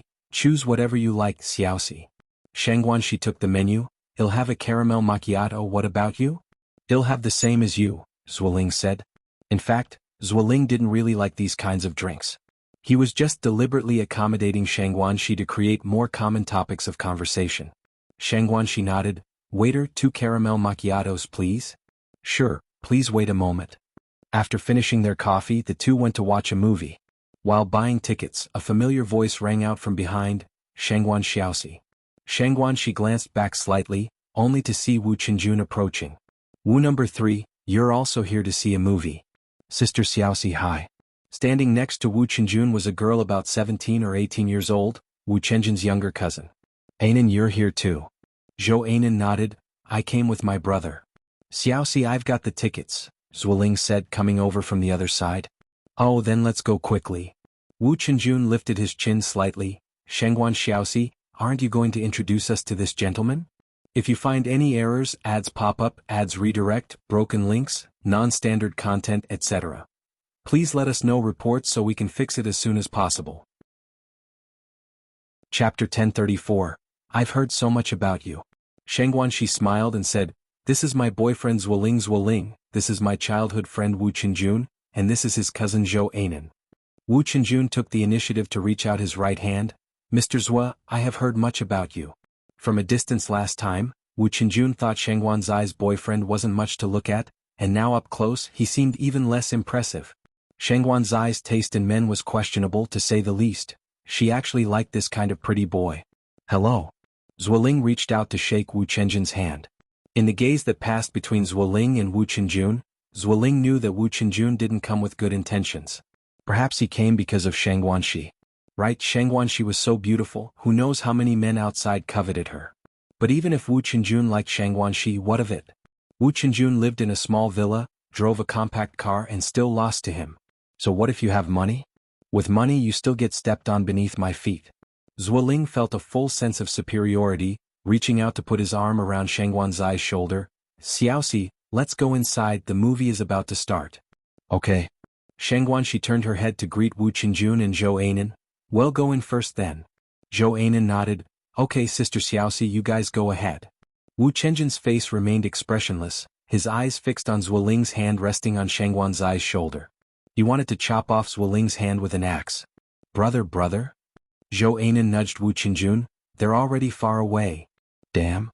Wu Chenjun threw away the drink bottle in his hand, heart filled with an indescribable frustration. Brother, do you like Sister Xiaoxi? Zhou Anan asked tentatively. Wu Chenjun had been abroad for 3 years and only recently came back. During this time his family had introduced him to many girls, but Wu Chenjun wasn't interested in any of them. Could it be that Wu Chenjun fancied Shengguanxi? Zhou Anan swallowed hard. Brother, you don't really like Sister Xiaoxi, do you? Wu Chenjun didn't speak. Zhou Anan continued, Brother, does Sister Xiaoxi know that you like her? I think her boyfriend isn't even half as handsome as you. Sister Xiaoxi's taste is really poor. If I were her? Wu Chenjun looked at Zhou Anan and cut her off directly. Go watch the movie yourself. I have something to do, I'm leaving first. With that, Wu Chenjun turned and walked away. Zhou Anan couldn't even catch up. After the movie ended, it was already past 6 in the evening. At 6 in the winter it was already very dark. Zuoling escorted Shengguanxi to the bus station. The bus came every half hour and when they arrived the latest bus had just left. Zuoling looked around and then said, Xiaoxi, wait here for me for a moment. Shengguanxi nodded. It was quite a while before Zuoling reappeared in front of Shengguanxi. Unexpectedly to Shengguanxi, Zuoling was on one knee in front of her. What are you doing? Shengguanxi was startled. Several passengers waiting for the bus also seemed surprised. Zuoling looked at Shengguanxi very earnestly. Xiaoxi, will you marry me? What? A marriage proposal? Shengguanxi covered her mouth, completely astonished. Zuoling took out a ring from his pocket. Xiaoxi, today is the 1198th day since we met, and also 3 years and 1 month. The great man once said, any romance not aimed at marriage is frivolous. I'm an honest man, not good at sweet talk, and because of my limited ability, I couldn't even prepare a decent ring for you, but I know that you are not a vain girl. This ring, although it's neither gold nor silver, represents my sincere heart. I love you, Shengguanxi. Please give me the chance to take care of you. Ever since meeting Wu Chenjun, Zuoling always felt a sense of crisis. He was afraid Shengguanxi would fall for someone else, as people tend to change. Who knows what Shengguanxi would be like in the future? The most important thing was that Wu Chenjun was richer than him. So, the best solution now was to make Shengguanxi a member of the Zhuo family quickly. Once Shengguanxi became part of the Zhuo family, she wouldn't dare to entertain any whimsical thoughts. Zuoling knew girls too well. Girls like Shengguanxi loved to hear sweet nothings because they were so naive and simple. A few words from a man could easily make them head over heels. So what if there's no diamond ring? If you find any errors, ads pop up, ads redirect, broken links, non-standard content, etc. Please let us know reports so we can fix it as soon as possible. Chapter 1035. I've heard so much about you. and Ai Tsuehua would marry Shang Guanxi even without a diamond ring. Shang Guanxi, with slightly red eyes, looked at Zuoling and had to admit that she was moved by him. Zuoling, Xiaoxi, will you marry me please? Zuoling continued, although my salary is only a little over 100 yuan a month and I can't afford an expensive diamond ring, please believe me, one day I will bring the most gorgeous diamond ring in the world before you. Please marry me. Upon hearing this, the passengers waiting for the bus were all stunned. Goodness, this young man is really impressive. He earns 100 yuan a month. And he's so good to his girlfriend. Such good men are really rare these days. Marry him. Marry him. The onlookers began clapping their hands. This kind of atmosphere is the most misleading. Shang Guanxi reached out and took the ring made of wild grass, nodded with her eyes slightly red. Okay. This answer was what Zuoling had expected, but he still pretended to be surprised, lifting Shang Guanxi up and cheered, "Thank you, Xiaoxi. Thank you. Thank you for giving me this chance." Being lifted up in front of everyone, Shang Guanxi was quite embarrassed. "Put me down quickly, the bus is about to come." Zuoling put down Shang Guanxi. The bus arrived shortly after, and Zuoling got on with Shang Guanxi.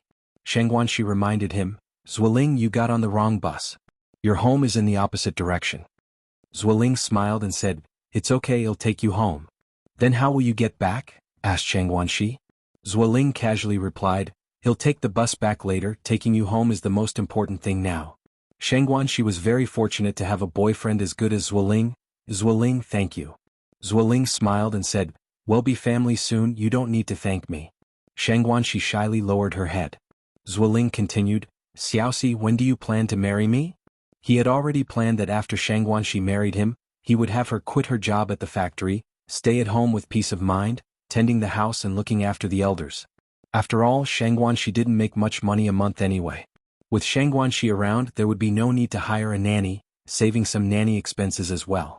Shang Guanxi was so beautiful, she could hold her own in gatherings outside and serve as a nanny at home, and could have sons to continue the family line. Such a good wife was hard to find. He was really capable. He had wooed Shang Guanxi with just a grass-made ring. Could any other man do that? Zuoling felt more self-satisfied and his smile widened. Shang Guanxi curiously said, "What are you smiling about?" Zuoling put his arm around Shang Guanxi's shoulders. "I'm just feeling secretly happy." "Secretly happy?" Shang Guanxi was slow to catch on. Zuoling continued, "To be able to marry such a gentle, kind, beautiful and generous wife, how could I not feel secretly happy?" At these words, Shang Guanxi became even more embarrassed. Was she really that excellent in Zuoling's eyes? Zuoling added, "Xiaoxi, when exactly do you plan to marry me?" Shang Guanxi blushed and said, "It's not just up to me, I need to go back and ask for my parents' opinions to see what they say." Zuoling nodded, "Uncle has brought you up, so it's indeed important to ask his opinion. As for your aunt's opinion, you can either take it or leave it. After all, you have no blood relation with her, and she wasn't the one who raised you when you were little." "That's not how you should speak, my mom is a very nice person. She cares a lot about me." Shang Guanxi was not the type of ungrateful person. Her relationship with Ai Tsuehua wasn't something that anyone could easily stir up with a few words. Zuoling was a smart man. He knew he should play along with Shang Guanxi at this moment and not contradict her. "Xiaoxi, I must have accrued good fortune in my previous life to be able to marry such an outstanding, kind-hearted girl like you this lifetime." Right now, to him, Shang Guanxi was more important than anything else. After getting married, he would be able to turn himself around and be the master. He wasn't afraid Shang Guanxi would divorce him. Given Shang Guanxi's standards, she couldn't find a better man than him. Even if Wu Qinjun was interested in Shang Guanxi, what could that do?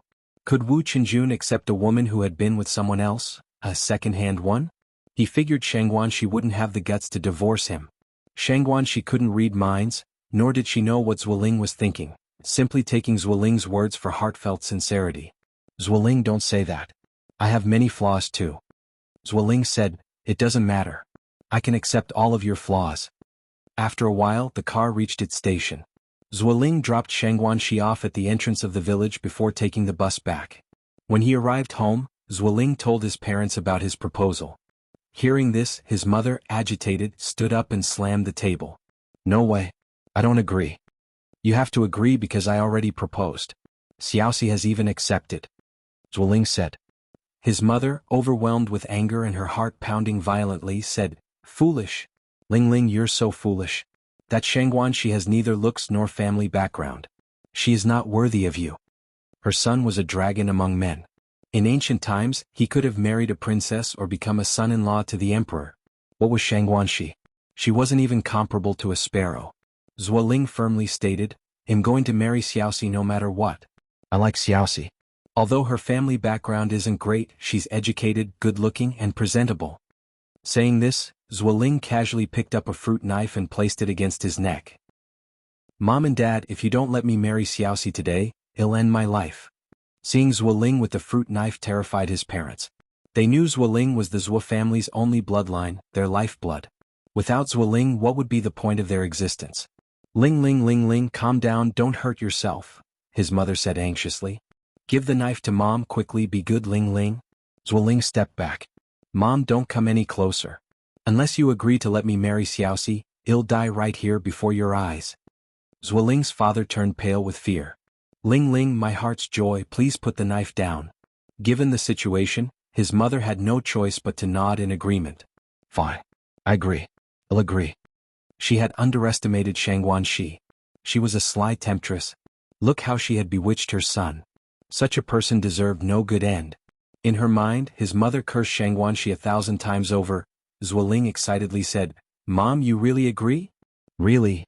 His mother continued nodding. When has Mom ever lied to you? Ling Ling, please give the knife to Mom. The fruit knife was brand new, extremely sharp. If it accidentally hurt Zuoling, that would be terrible.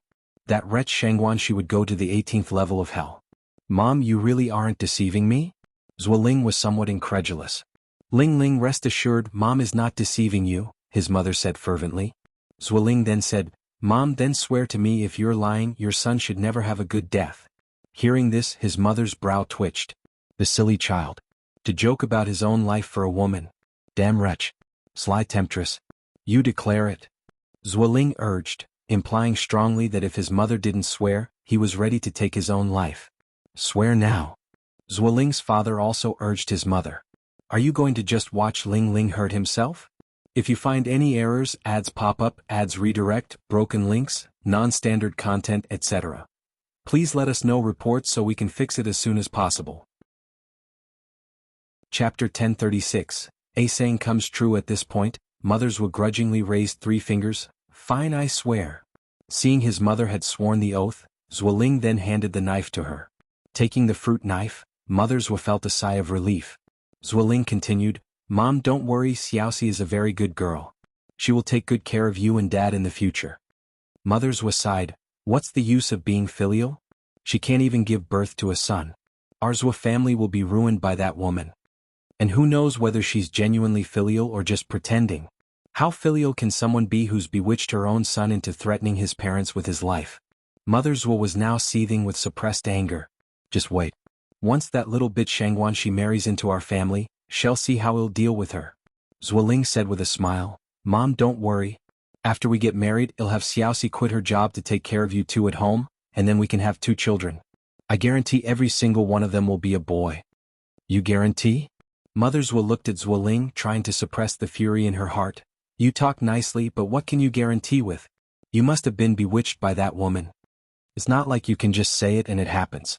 People like Shangguan Shi, you can just tell she won't give birth to a son.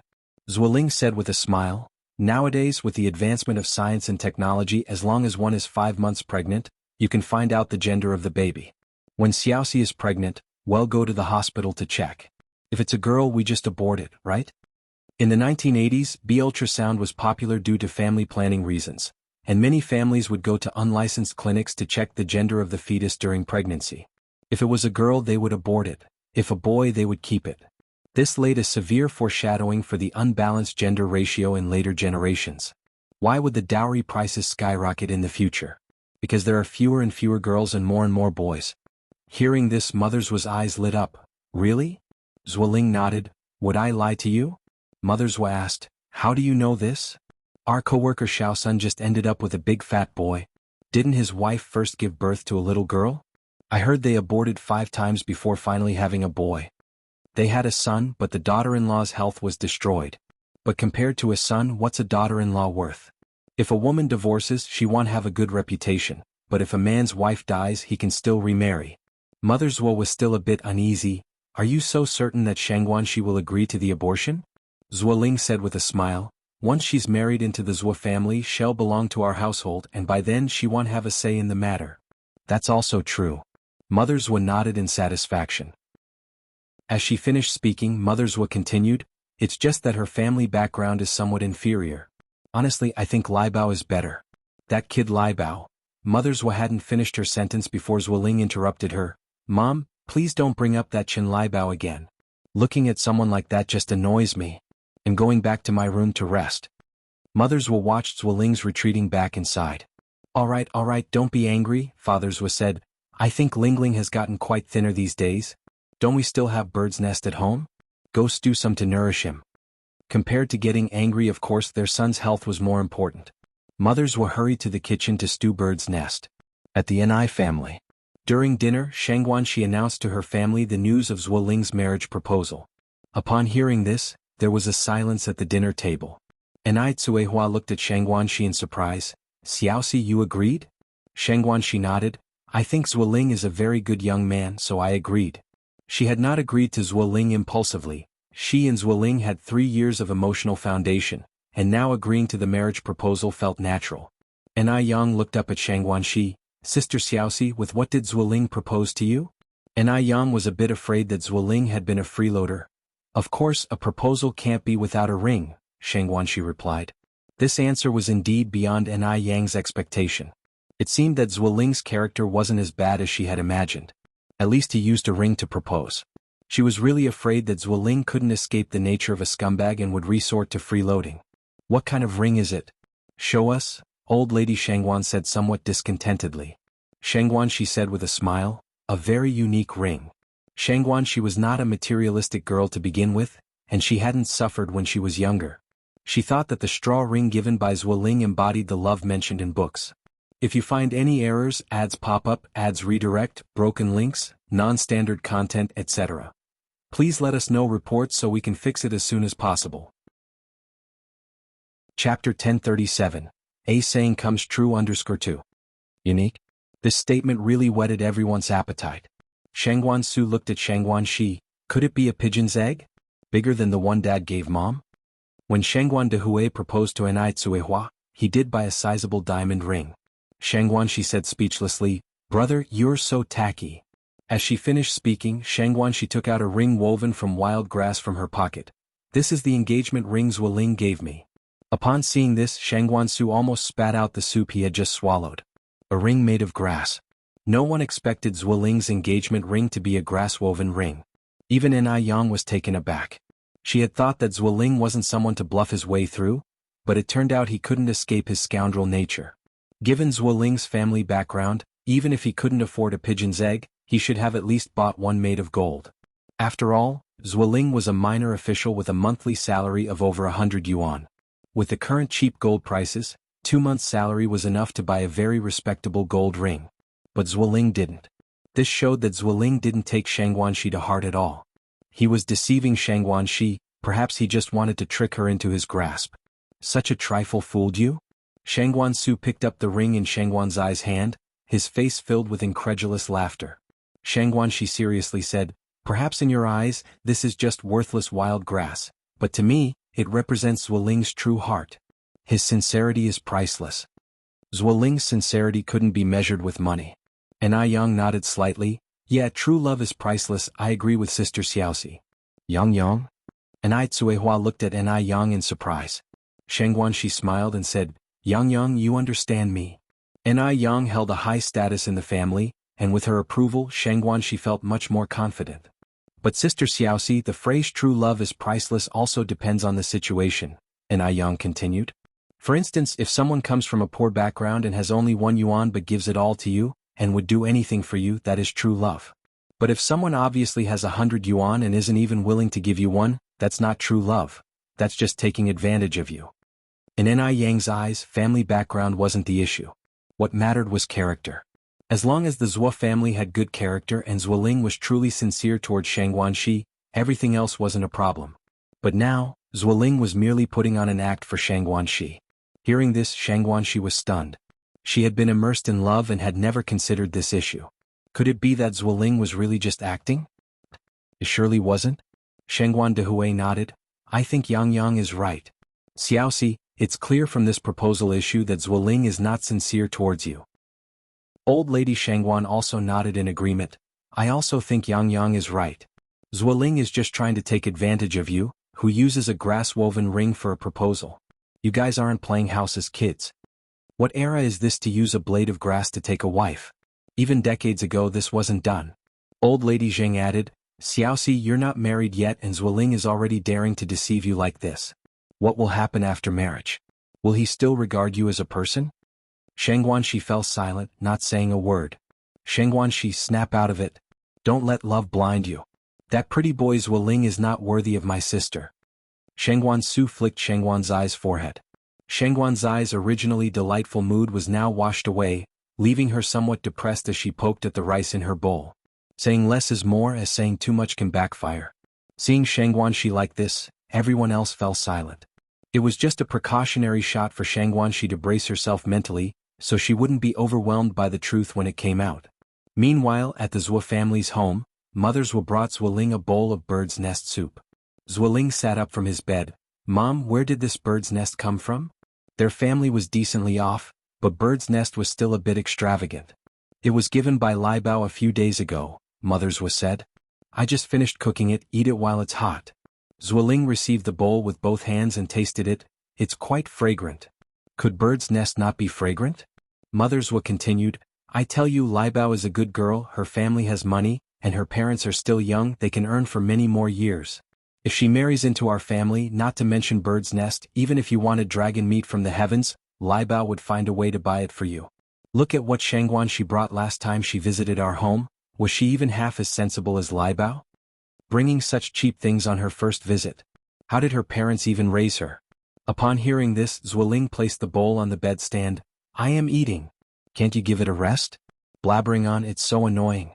Mentioning that Chen Lai Bao just ruins my appetite. I can't eat.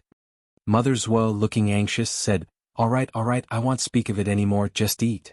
Mother Zhuo then picked up the bowl of bird's nest again.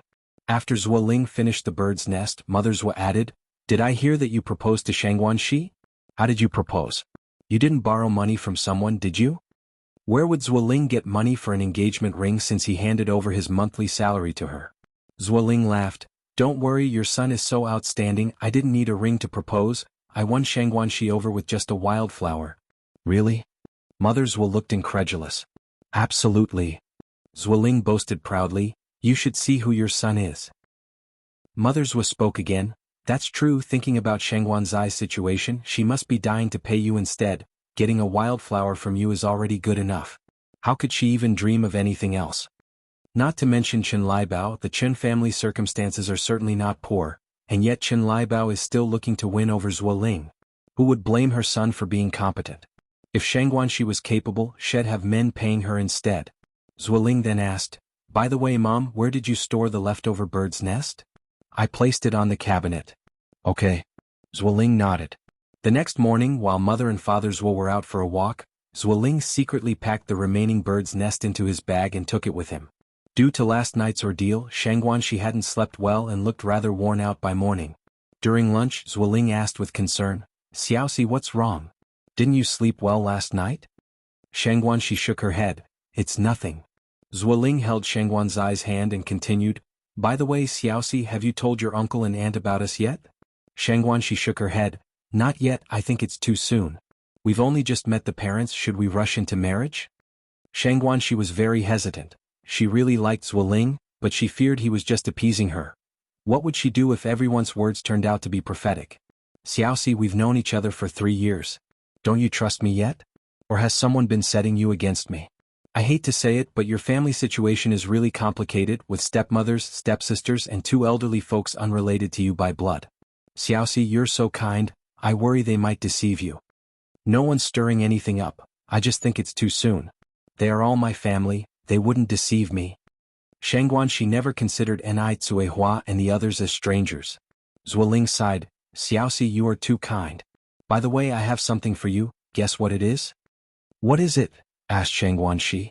If you find any errors, ads pop up, ads redirect, broken links, non-standard content, etc. Please let us know reports so we can fix it as soon as possible. Chapter 1038, Rather Starved to Death. Zuoling chuckled and said, Guess. What is it really?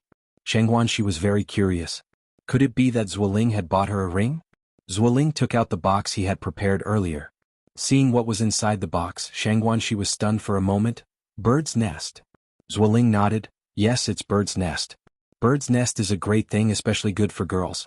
Not only does it have beautifying effects, but it also nourishes yin and tonifies the lungs. I was actually thinking of buying you a ring, but then I thought, a ring is just for show and not really practical. It'd be better to improve your health, so I used the money for the ring to ask a friend to buy it from abroad. Zuoling's skill at deceit was profound. He could lie without batting an eyelid, making it seem as if the bird's nest really was something he had asked someone to buy abroad.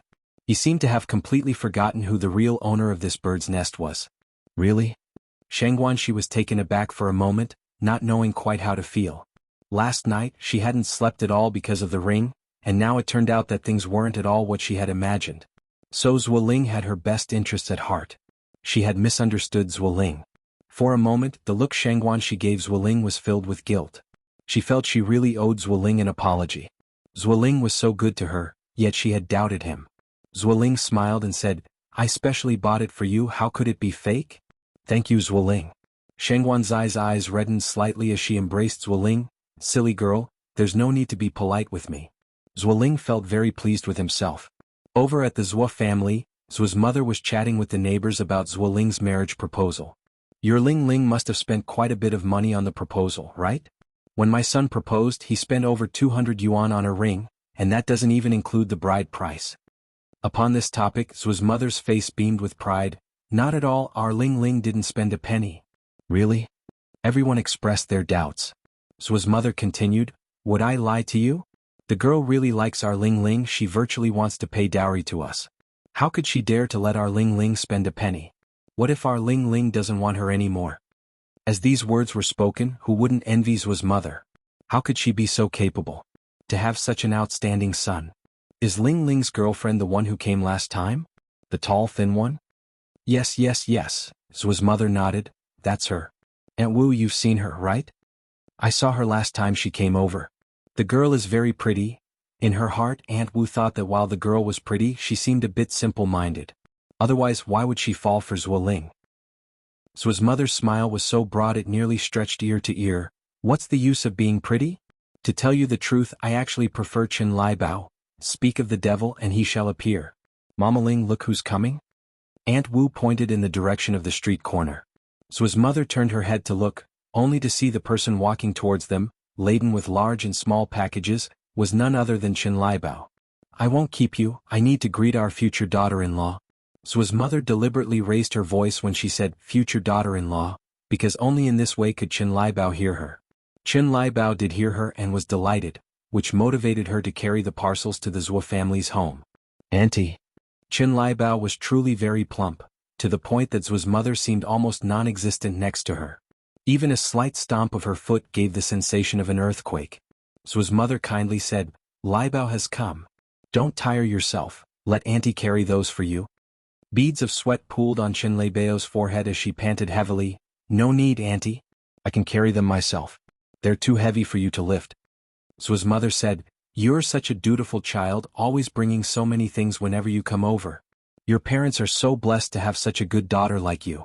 I don't have your parents' luck, having given birth to 7 daughters, each one more disobedient than the last.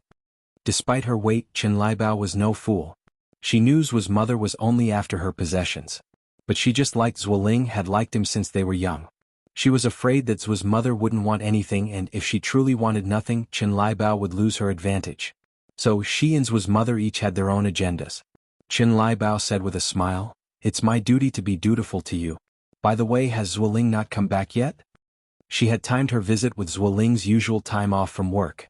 If you find any errors, ads pop up, ads redirect, broken links, non-standard content, etc. Please let us know reports so we can fix it as soon as possible. Chapter 1039, Rather Starved to Death. Zuo's mother walked into the house with Qin Lai Bao.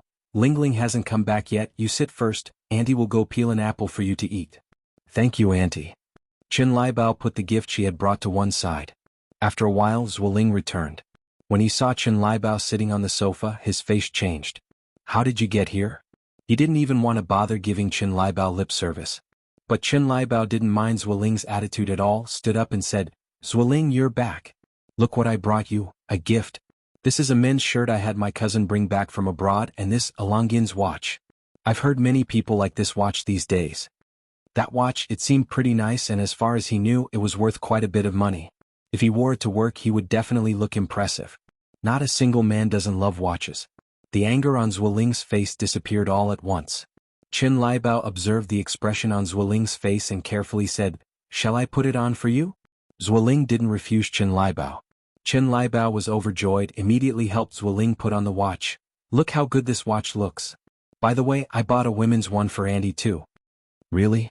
Zuoling's mother came out of the kitchen. Really?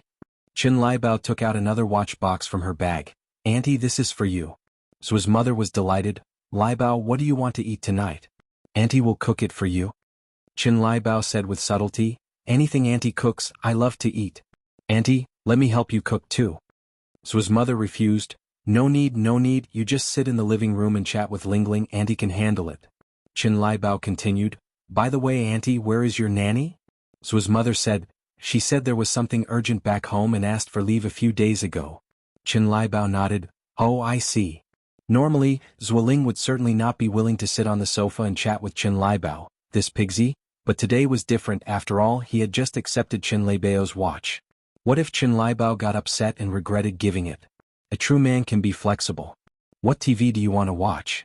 Zuoling picked up the remote control and asked for Chen Liebao's preference. Chen Liebao looked shy. Whatever channel you tune to, I like to watch. Zuoling felt goosebumps rise all over his skin. He really couldn't stand it. This Chen Liebao. Although Zuoling really disliked Chen Liebao, he still endured the nauseating feeling and randomly selected a channel. Chen Liebao now had no interest in watching TV, her gaze full of tenderness fixated on Zuoling, as if she wished she could marry him and have kids right then and there. I need to use the bathroom. Zuoling couldn't take it anymore and stood up from the sofa. He'll go too. Chen Liebao also stood up. I'm going to the bathroom, why are you following? Zuoling turned to look at Chen Liebao. Chen Liebao said lovingly, I'm accompanying you. Zuoling, fighting back the urge to vomit, quickly headed towards the bathroom and closed the door behind him. Zuoling sat on the toilet for more than half an hour before he went to open the door. Zuoling, are you okay? Zuoling had thought Chen Liebao would have left. He wasn't careful and bumped into Chen Liebao. Chen Liebao stretched out her hand to hold Zuoling's head. Zuoling, how can you be so careless? Are you okay? Zuoling's head was firmly pressed against her chest by Chen Liebao, and he was nearly suffocating. Let go. Let me go. An opportunity like this was rare, and Chen Liebao wasn't stupid. She had no intention of letting go. Chen Liebao was quite heavy and strong. How could Zuoling compete with her? After a full 5 minutes, Chen Liebao finally let go. Zuoling, are you okay? It was truly disgusting. How could Chen Liebao be so shameless? Zuoling immediately covered his mouth and rushed to the bathroom to throw up. The sound of retching was loud. He wished he could vomit out everything he had eaten the night before. In no time his face turned pale. Chen Liebao squatted beside Zuoling. Zuoling, are you okay? What's wrong? Why are you throwing up? Do you feel unwell? Do you need to see a doctor? Zuoling was fuming inside, but he couldn't show it outwardly. I'm fine, I just need to lie down on the bed for a while. Please step aside. He'll help you to your room. No need. Zuoling waved his hand, feeling like vomiting at the sight of Chen Liebao. Chen Liebao shook his head in frustration. Right, how could a sick person walk? I should carry you to the room. Hearing this, Zuoling looked at Chen Liebao with a face full of terror. Before he could react, he was scooped up by Chen Liebao, as effortlessly as an eagle picking up a chick. After carrying Zuoling to the room, Chen Liebao considerately covered him with a blanket and checked the temperature of his forehead with her hand. Zuoling was nearly disgusted to death by Chen Liebao and finally couldn't take it anymore. Would you please leave? Are you sending me away? Chen Liebao looked at Zuoling with a face full of hurt. Get out, don't make me repeat myself a third time. I'm going to rest now. Disgust was written all over Zuoling's face. Chen Liebao looked at Zuoling unwillingly. But I want to stay with you. I really like you and you know it. Zuoling looked at her coldly. Chen Liebao wasn't intimidated by Zuoling's demeanor. If anything, she seemed even more smitten. She really liked Zuoling too much. Zuoling was speechless. He couldn't understand how someone could be so shameless. Didn't Chen Liebao know what she looked like? She, resembling Zhu Beiji, fancied him? She showed not the slightest self-awareness. Zuoling suppressed the churning in his stomach, turned over, and faced away from Chen Liebao. Chen Liebao, with her hands propping up her chin, gazed at Zuoling with infatuation, wishing she could burn 2 holes in his back. After a while, mothers were finished cooking and called them to eat. With a Zhu Beiji around, how could Zuoling have an appetite? "Mom, you all go ahead, I'm not hungry." Mothers knew Zuoling disliked Chen Liebao, and his lack of appetite was due to his disgust for her. "If you're not eating, so be it. Let's go, Liebao, we're going to eat." Chen Liebao was concerned for Zuoling. "How can you not eat? Man is iron, food is steel, you'll get hungry if you skip a meal. Zuoling, come on, get up, let's eat together." "I'm not eating." Zuoling's attitude was somewhat unfriendly. Mothers immediately snapped at Zuoling. "You child, how can you talk to Liebao like that?" Chen Liebao waved her hand. "It's fine, auntie, I just love Zuoling's personality. This is what makes him so manly." Her last words came with a look of infatuation. Zuoling couldn't take it anymore. He felt like he was going to be disgusted to death by Chen Liebao. This fatso. When was she going to stop? He couldn't stand it anymore. "I said I'm not eating, aren't you annoying?" Zuoling couldn't help but shout. Chen Liebao clenched her hands into a fist. "Ah, he's getting more and more manly." Zuoling, mothers sported a proud grin. How could her son not be outstanding? Someone was even willing to chase after him with such fervor. Chen Liebao continued, "Zuoling, if you don't want to get out of bed to eat, that's okay. They'll bring the food over and feed you later." Feed him? He would rather starve than be fed by that fatso. Zuoling was startled and immediately threw off the blanket, standing up from the bed. "I'll go. All right? You just leave my house after you've finished eating." Meanwhile, at the Enai family's house, Shangguan, she took out the bird's nest that Zuoling had sent and showed it to Enai Tsuehua. "Mom, we misunderstood Zuoling yesterday. He isn't belittling me. Instead, he used the money for buying a ring to purchase bird's nest. He said that rings are flashy but of little substance, and it's better to buy bird's nest to nurture my health. If you find any errors, ads pop up, ads redirect, broken links, non-standard content, etc., please let us know reports so we can fix it as soon as possible. You're tuning in to the Han Li's Wuxia Chronicles YouTube channel. We're so grateful for your support, and don't forget to subscribe to join us on this incredible journey through captivating stories. Your generosity through donations truly makes a world of difference, as it's the primary source of revenue that allows me to expand and enhance this channel for you. Thank you from the bottom of my heart for being a part of this adventure.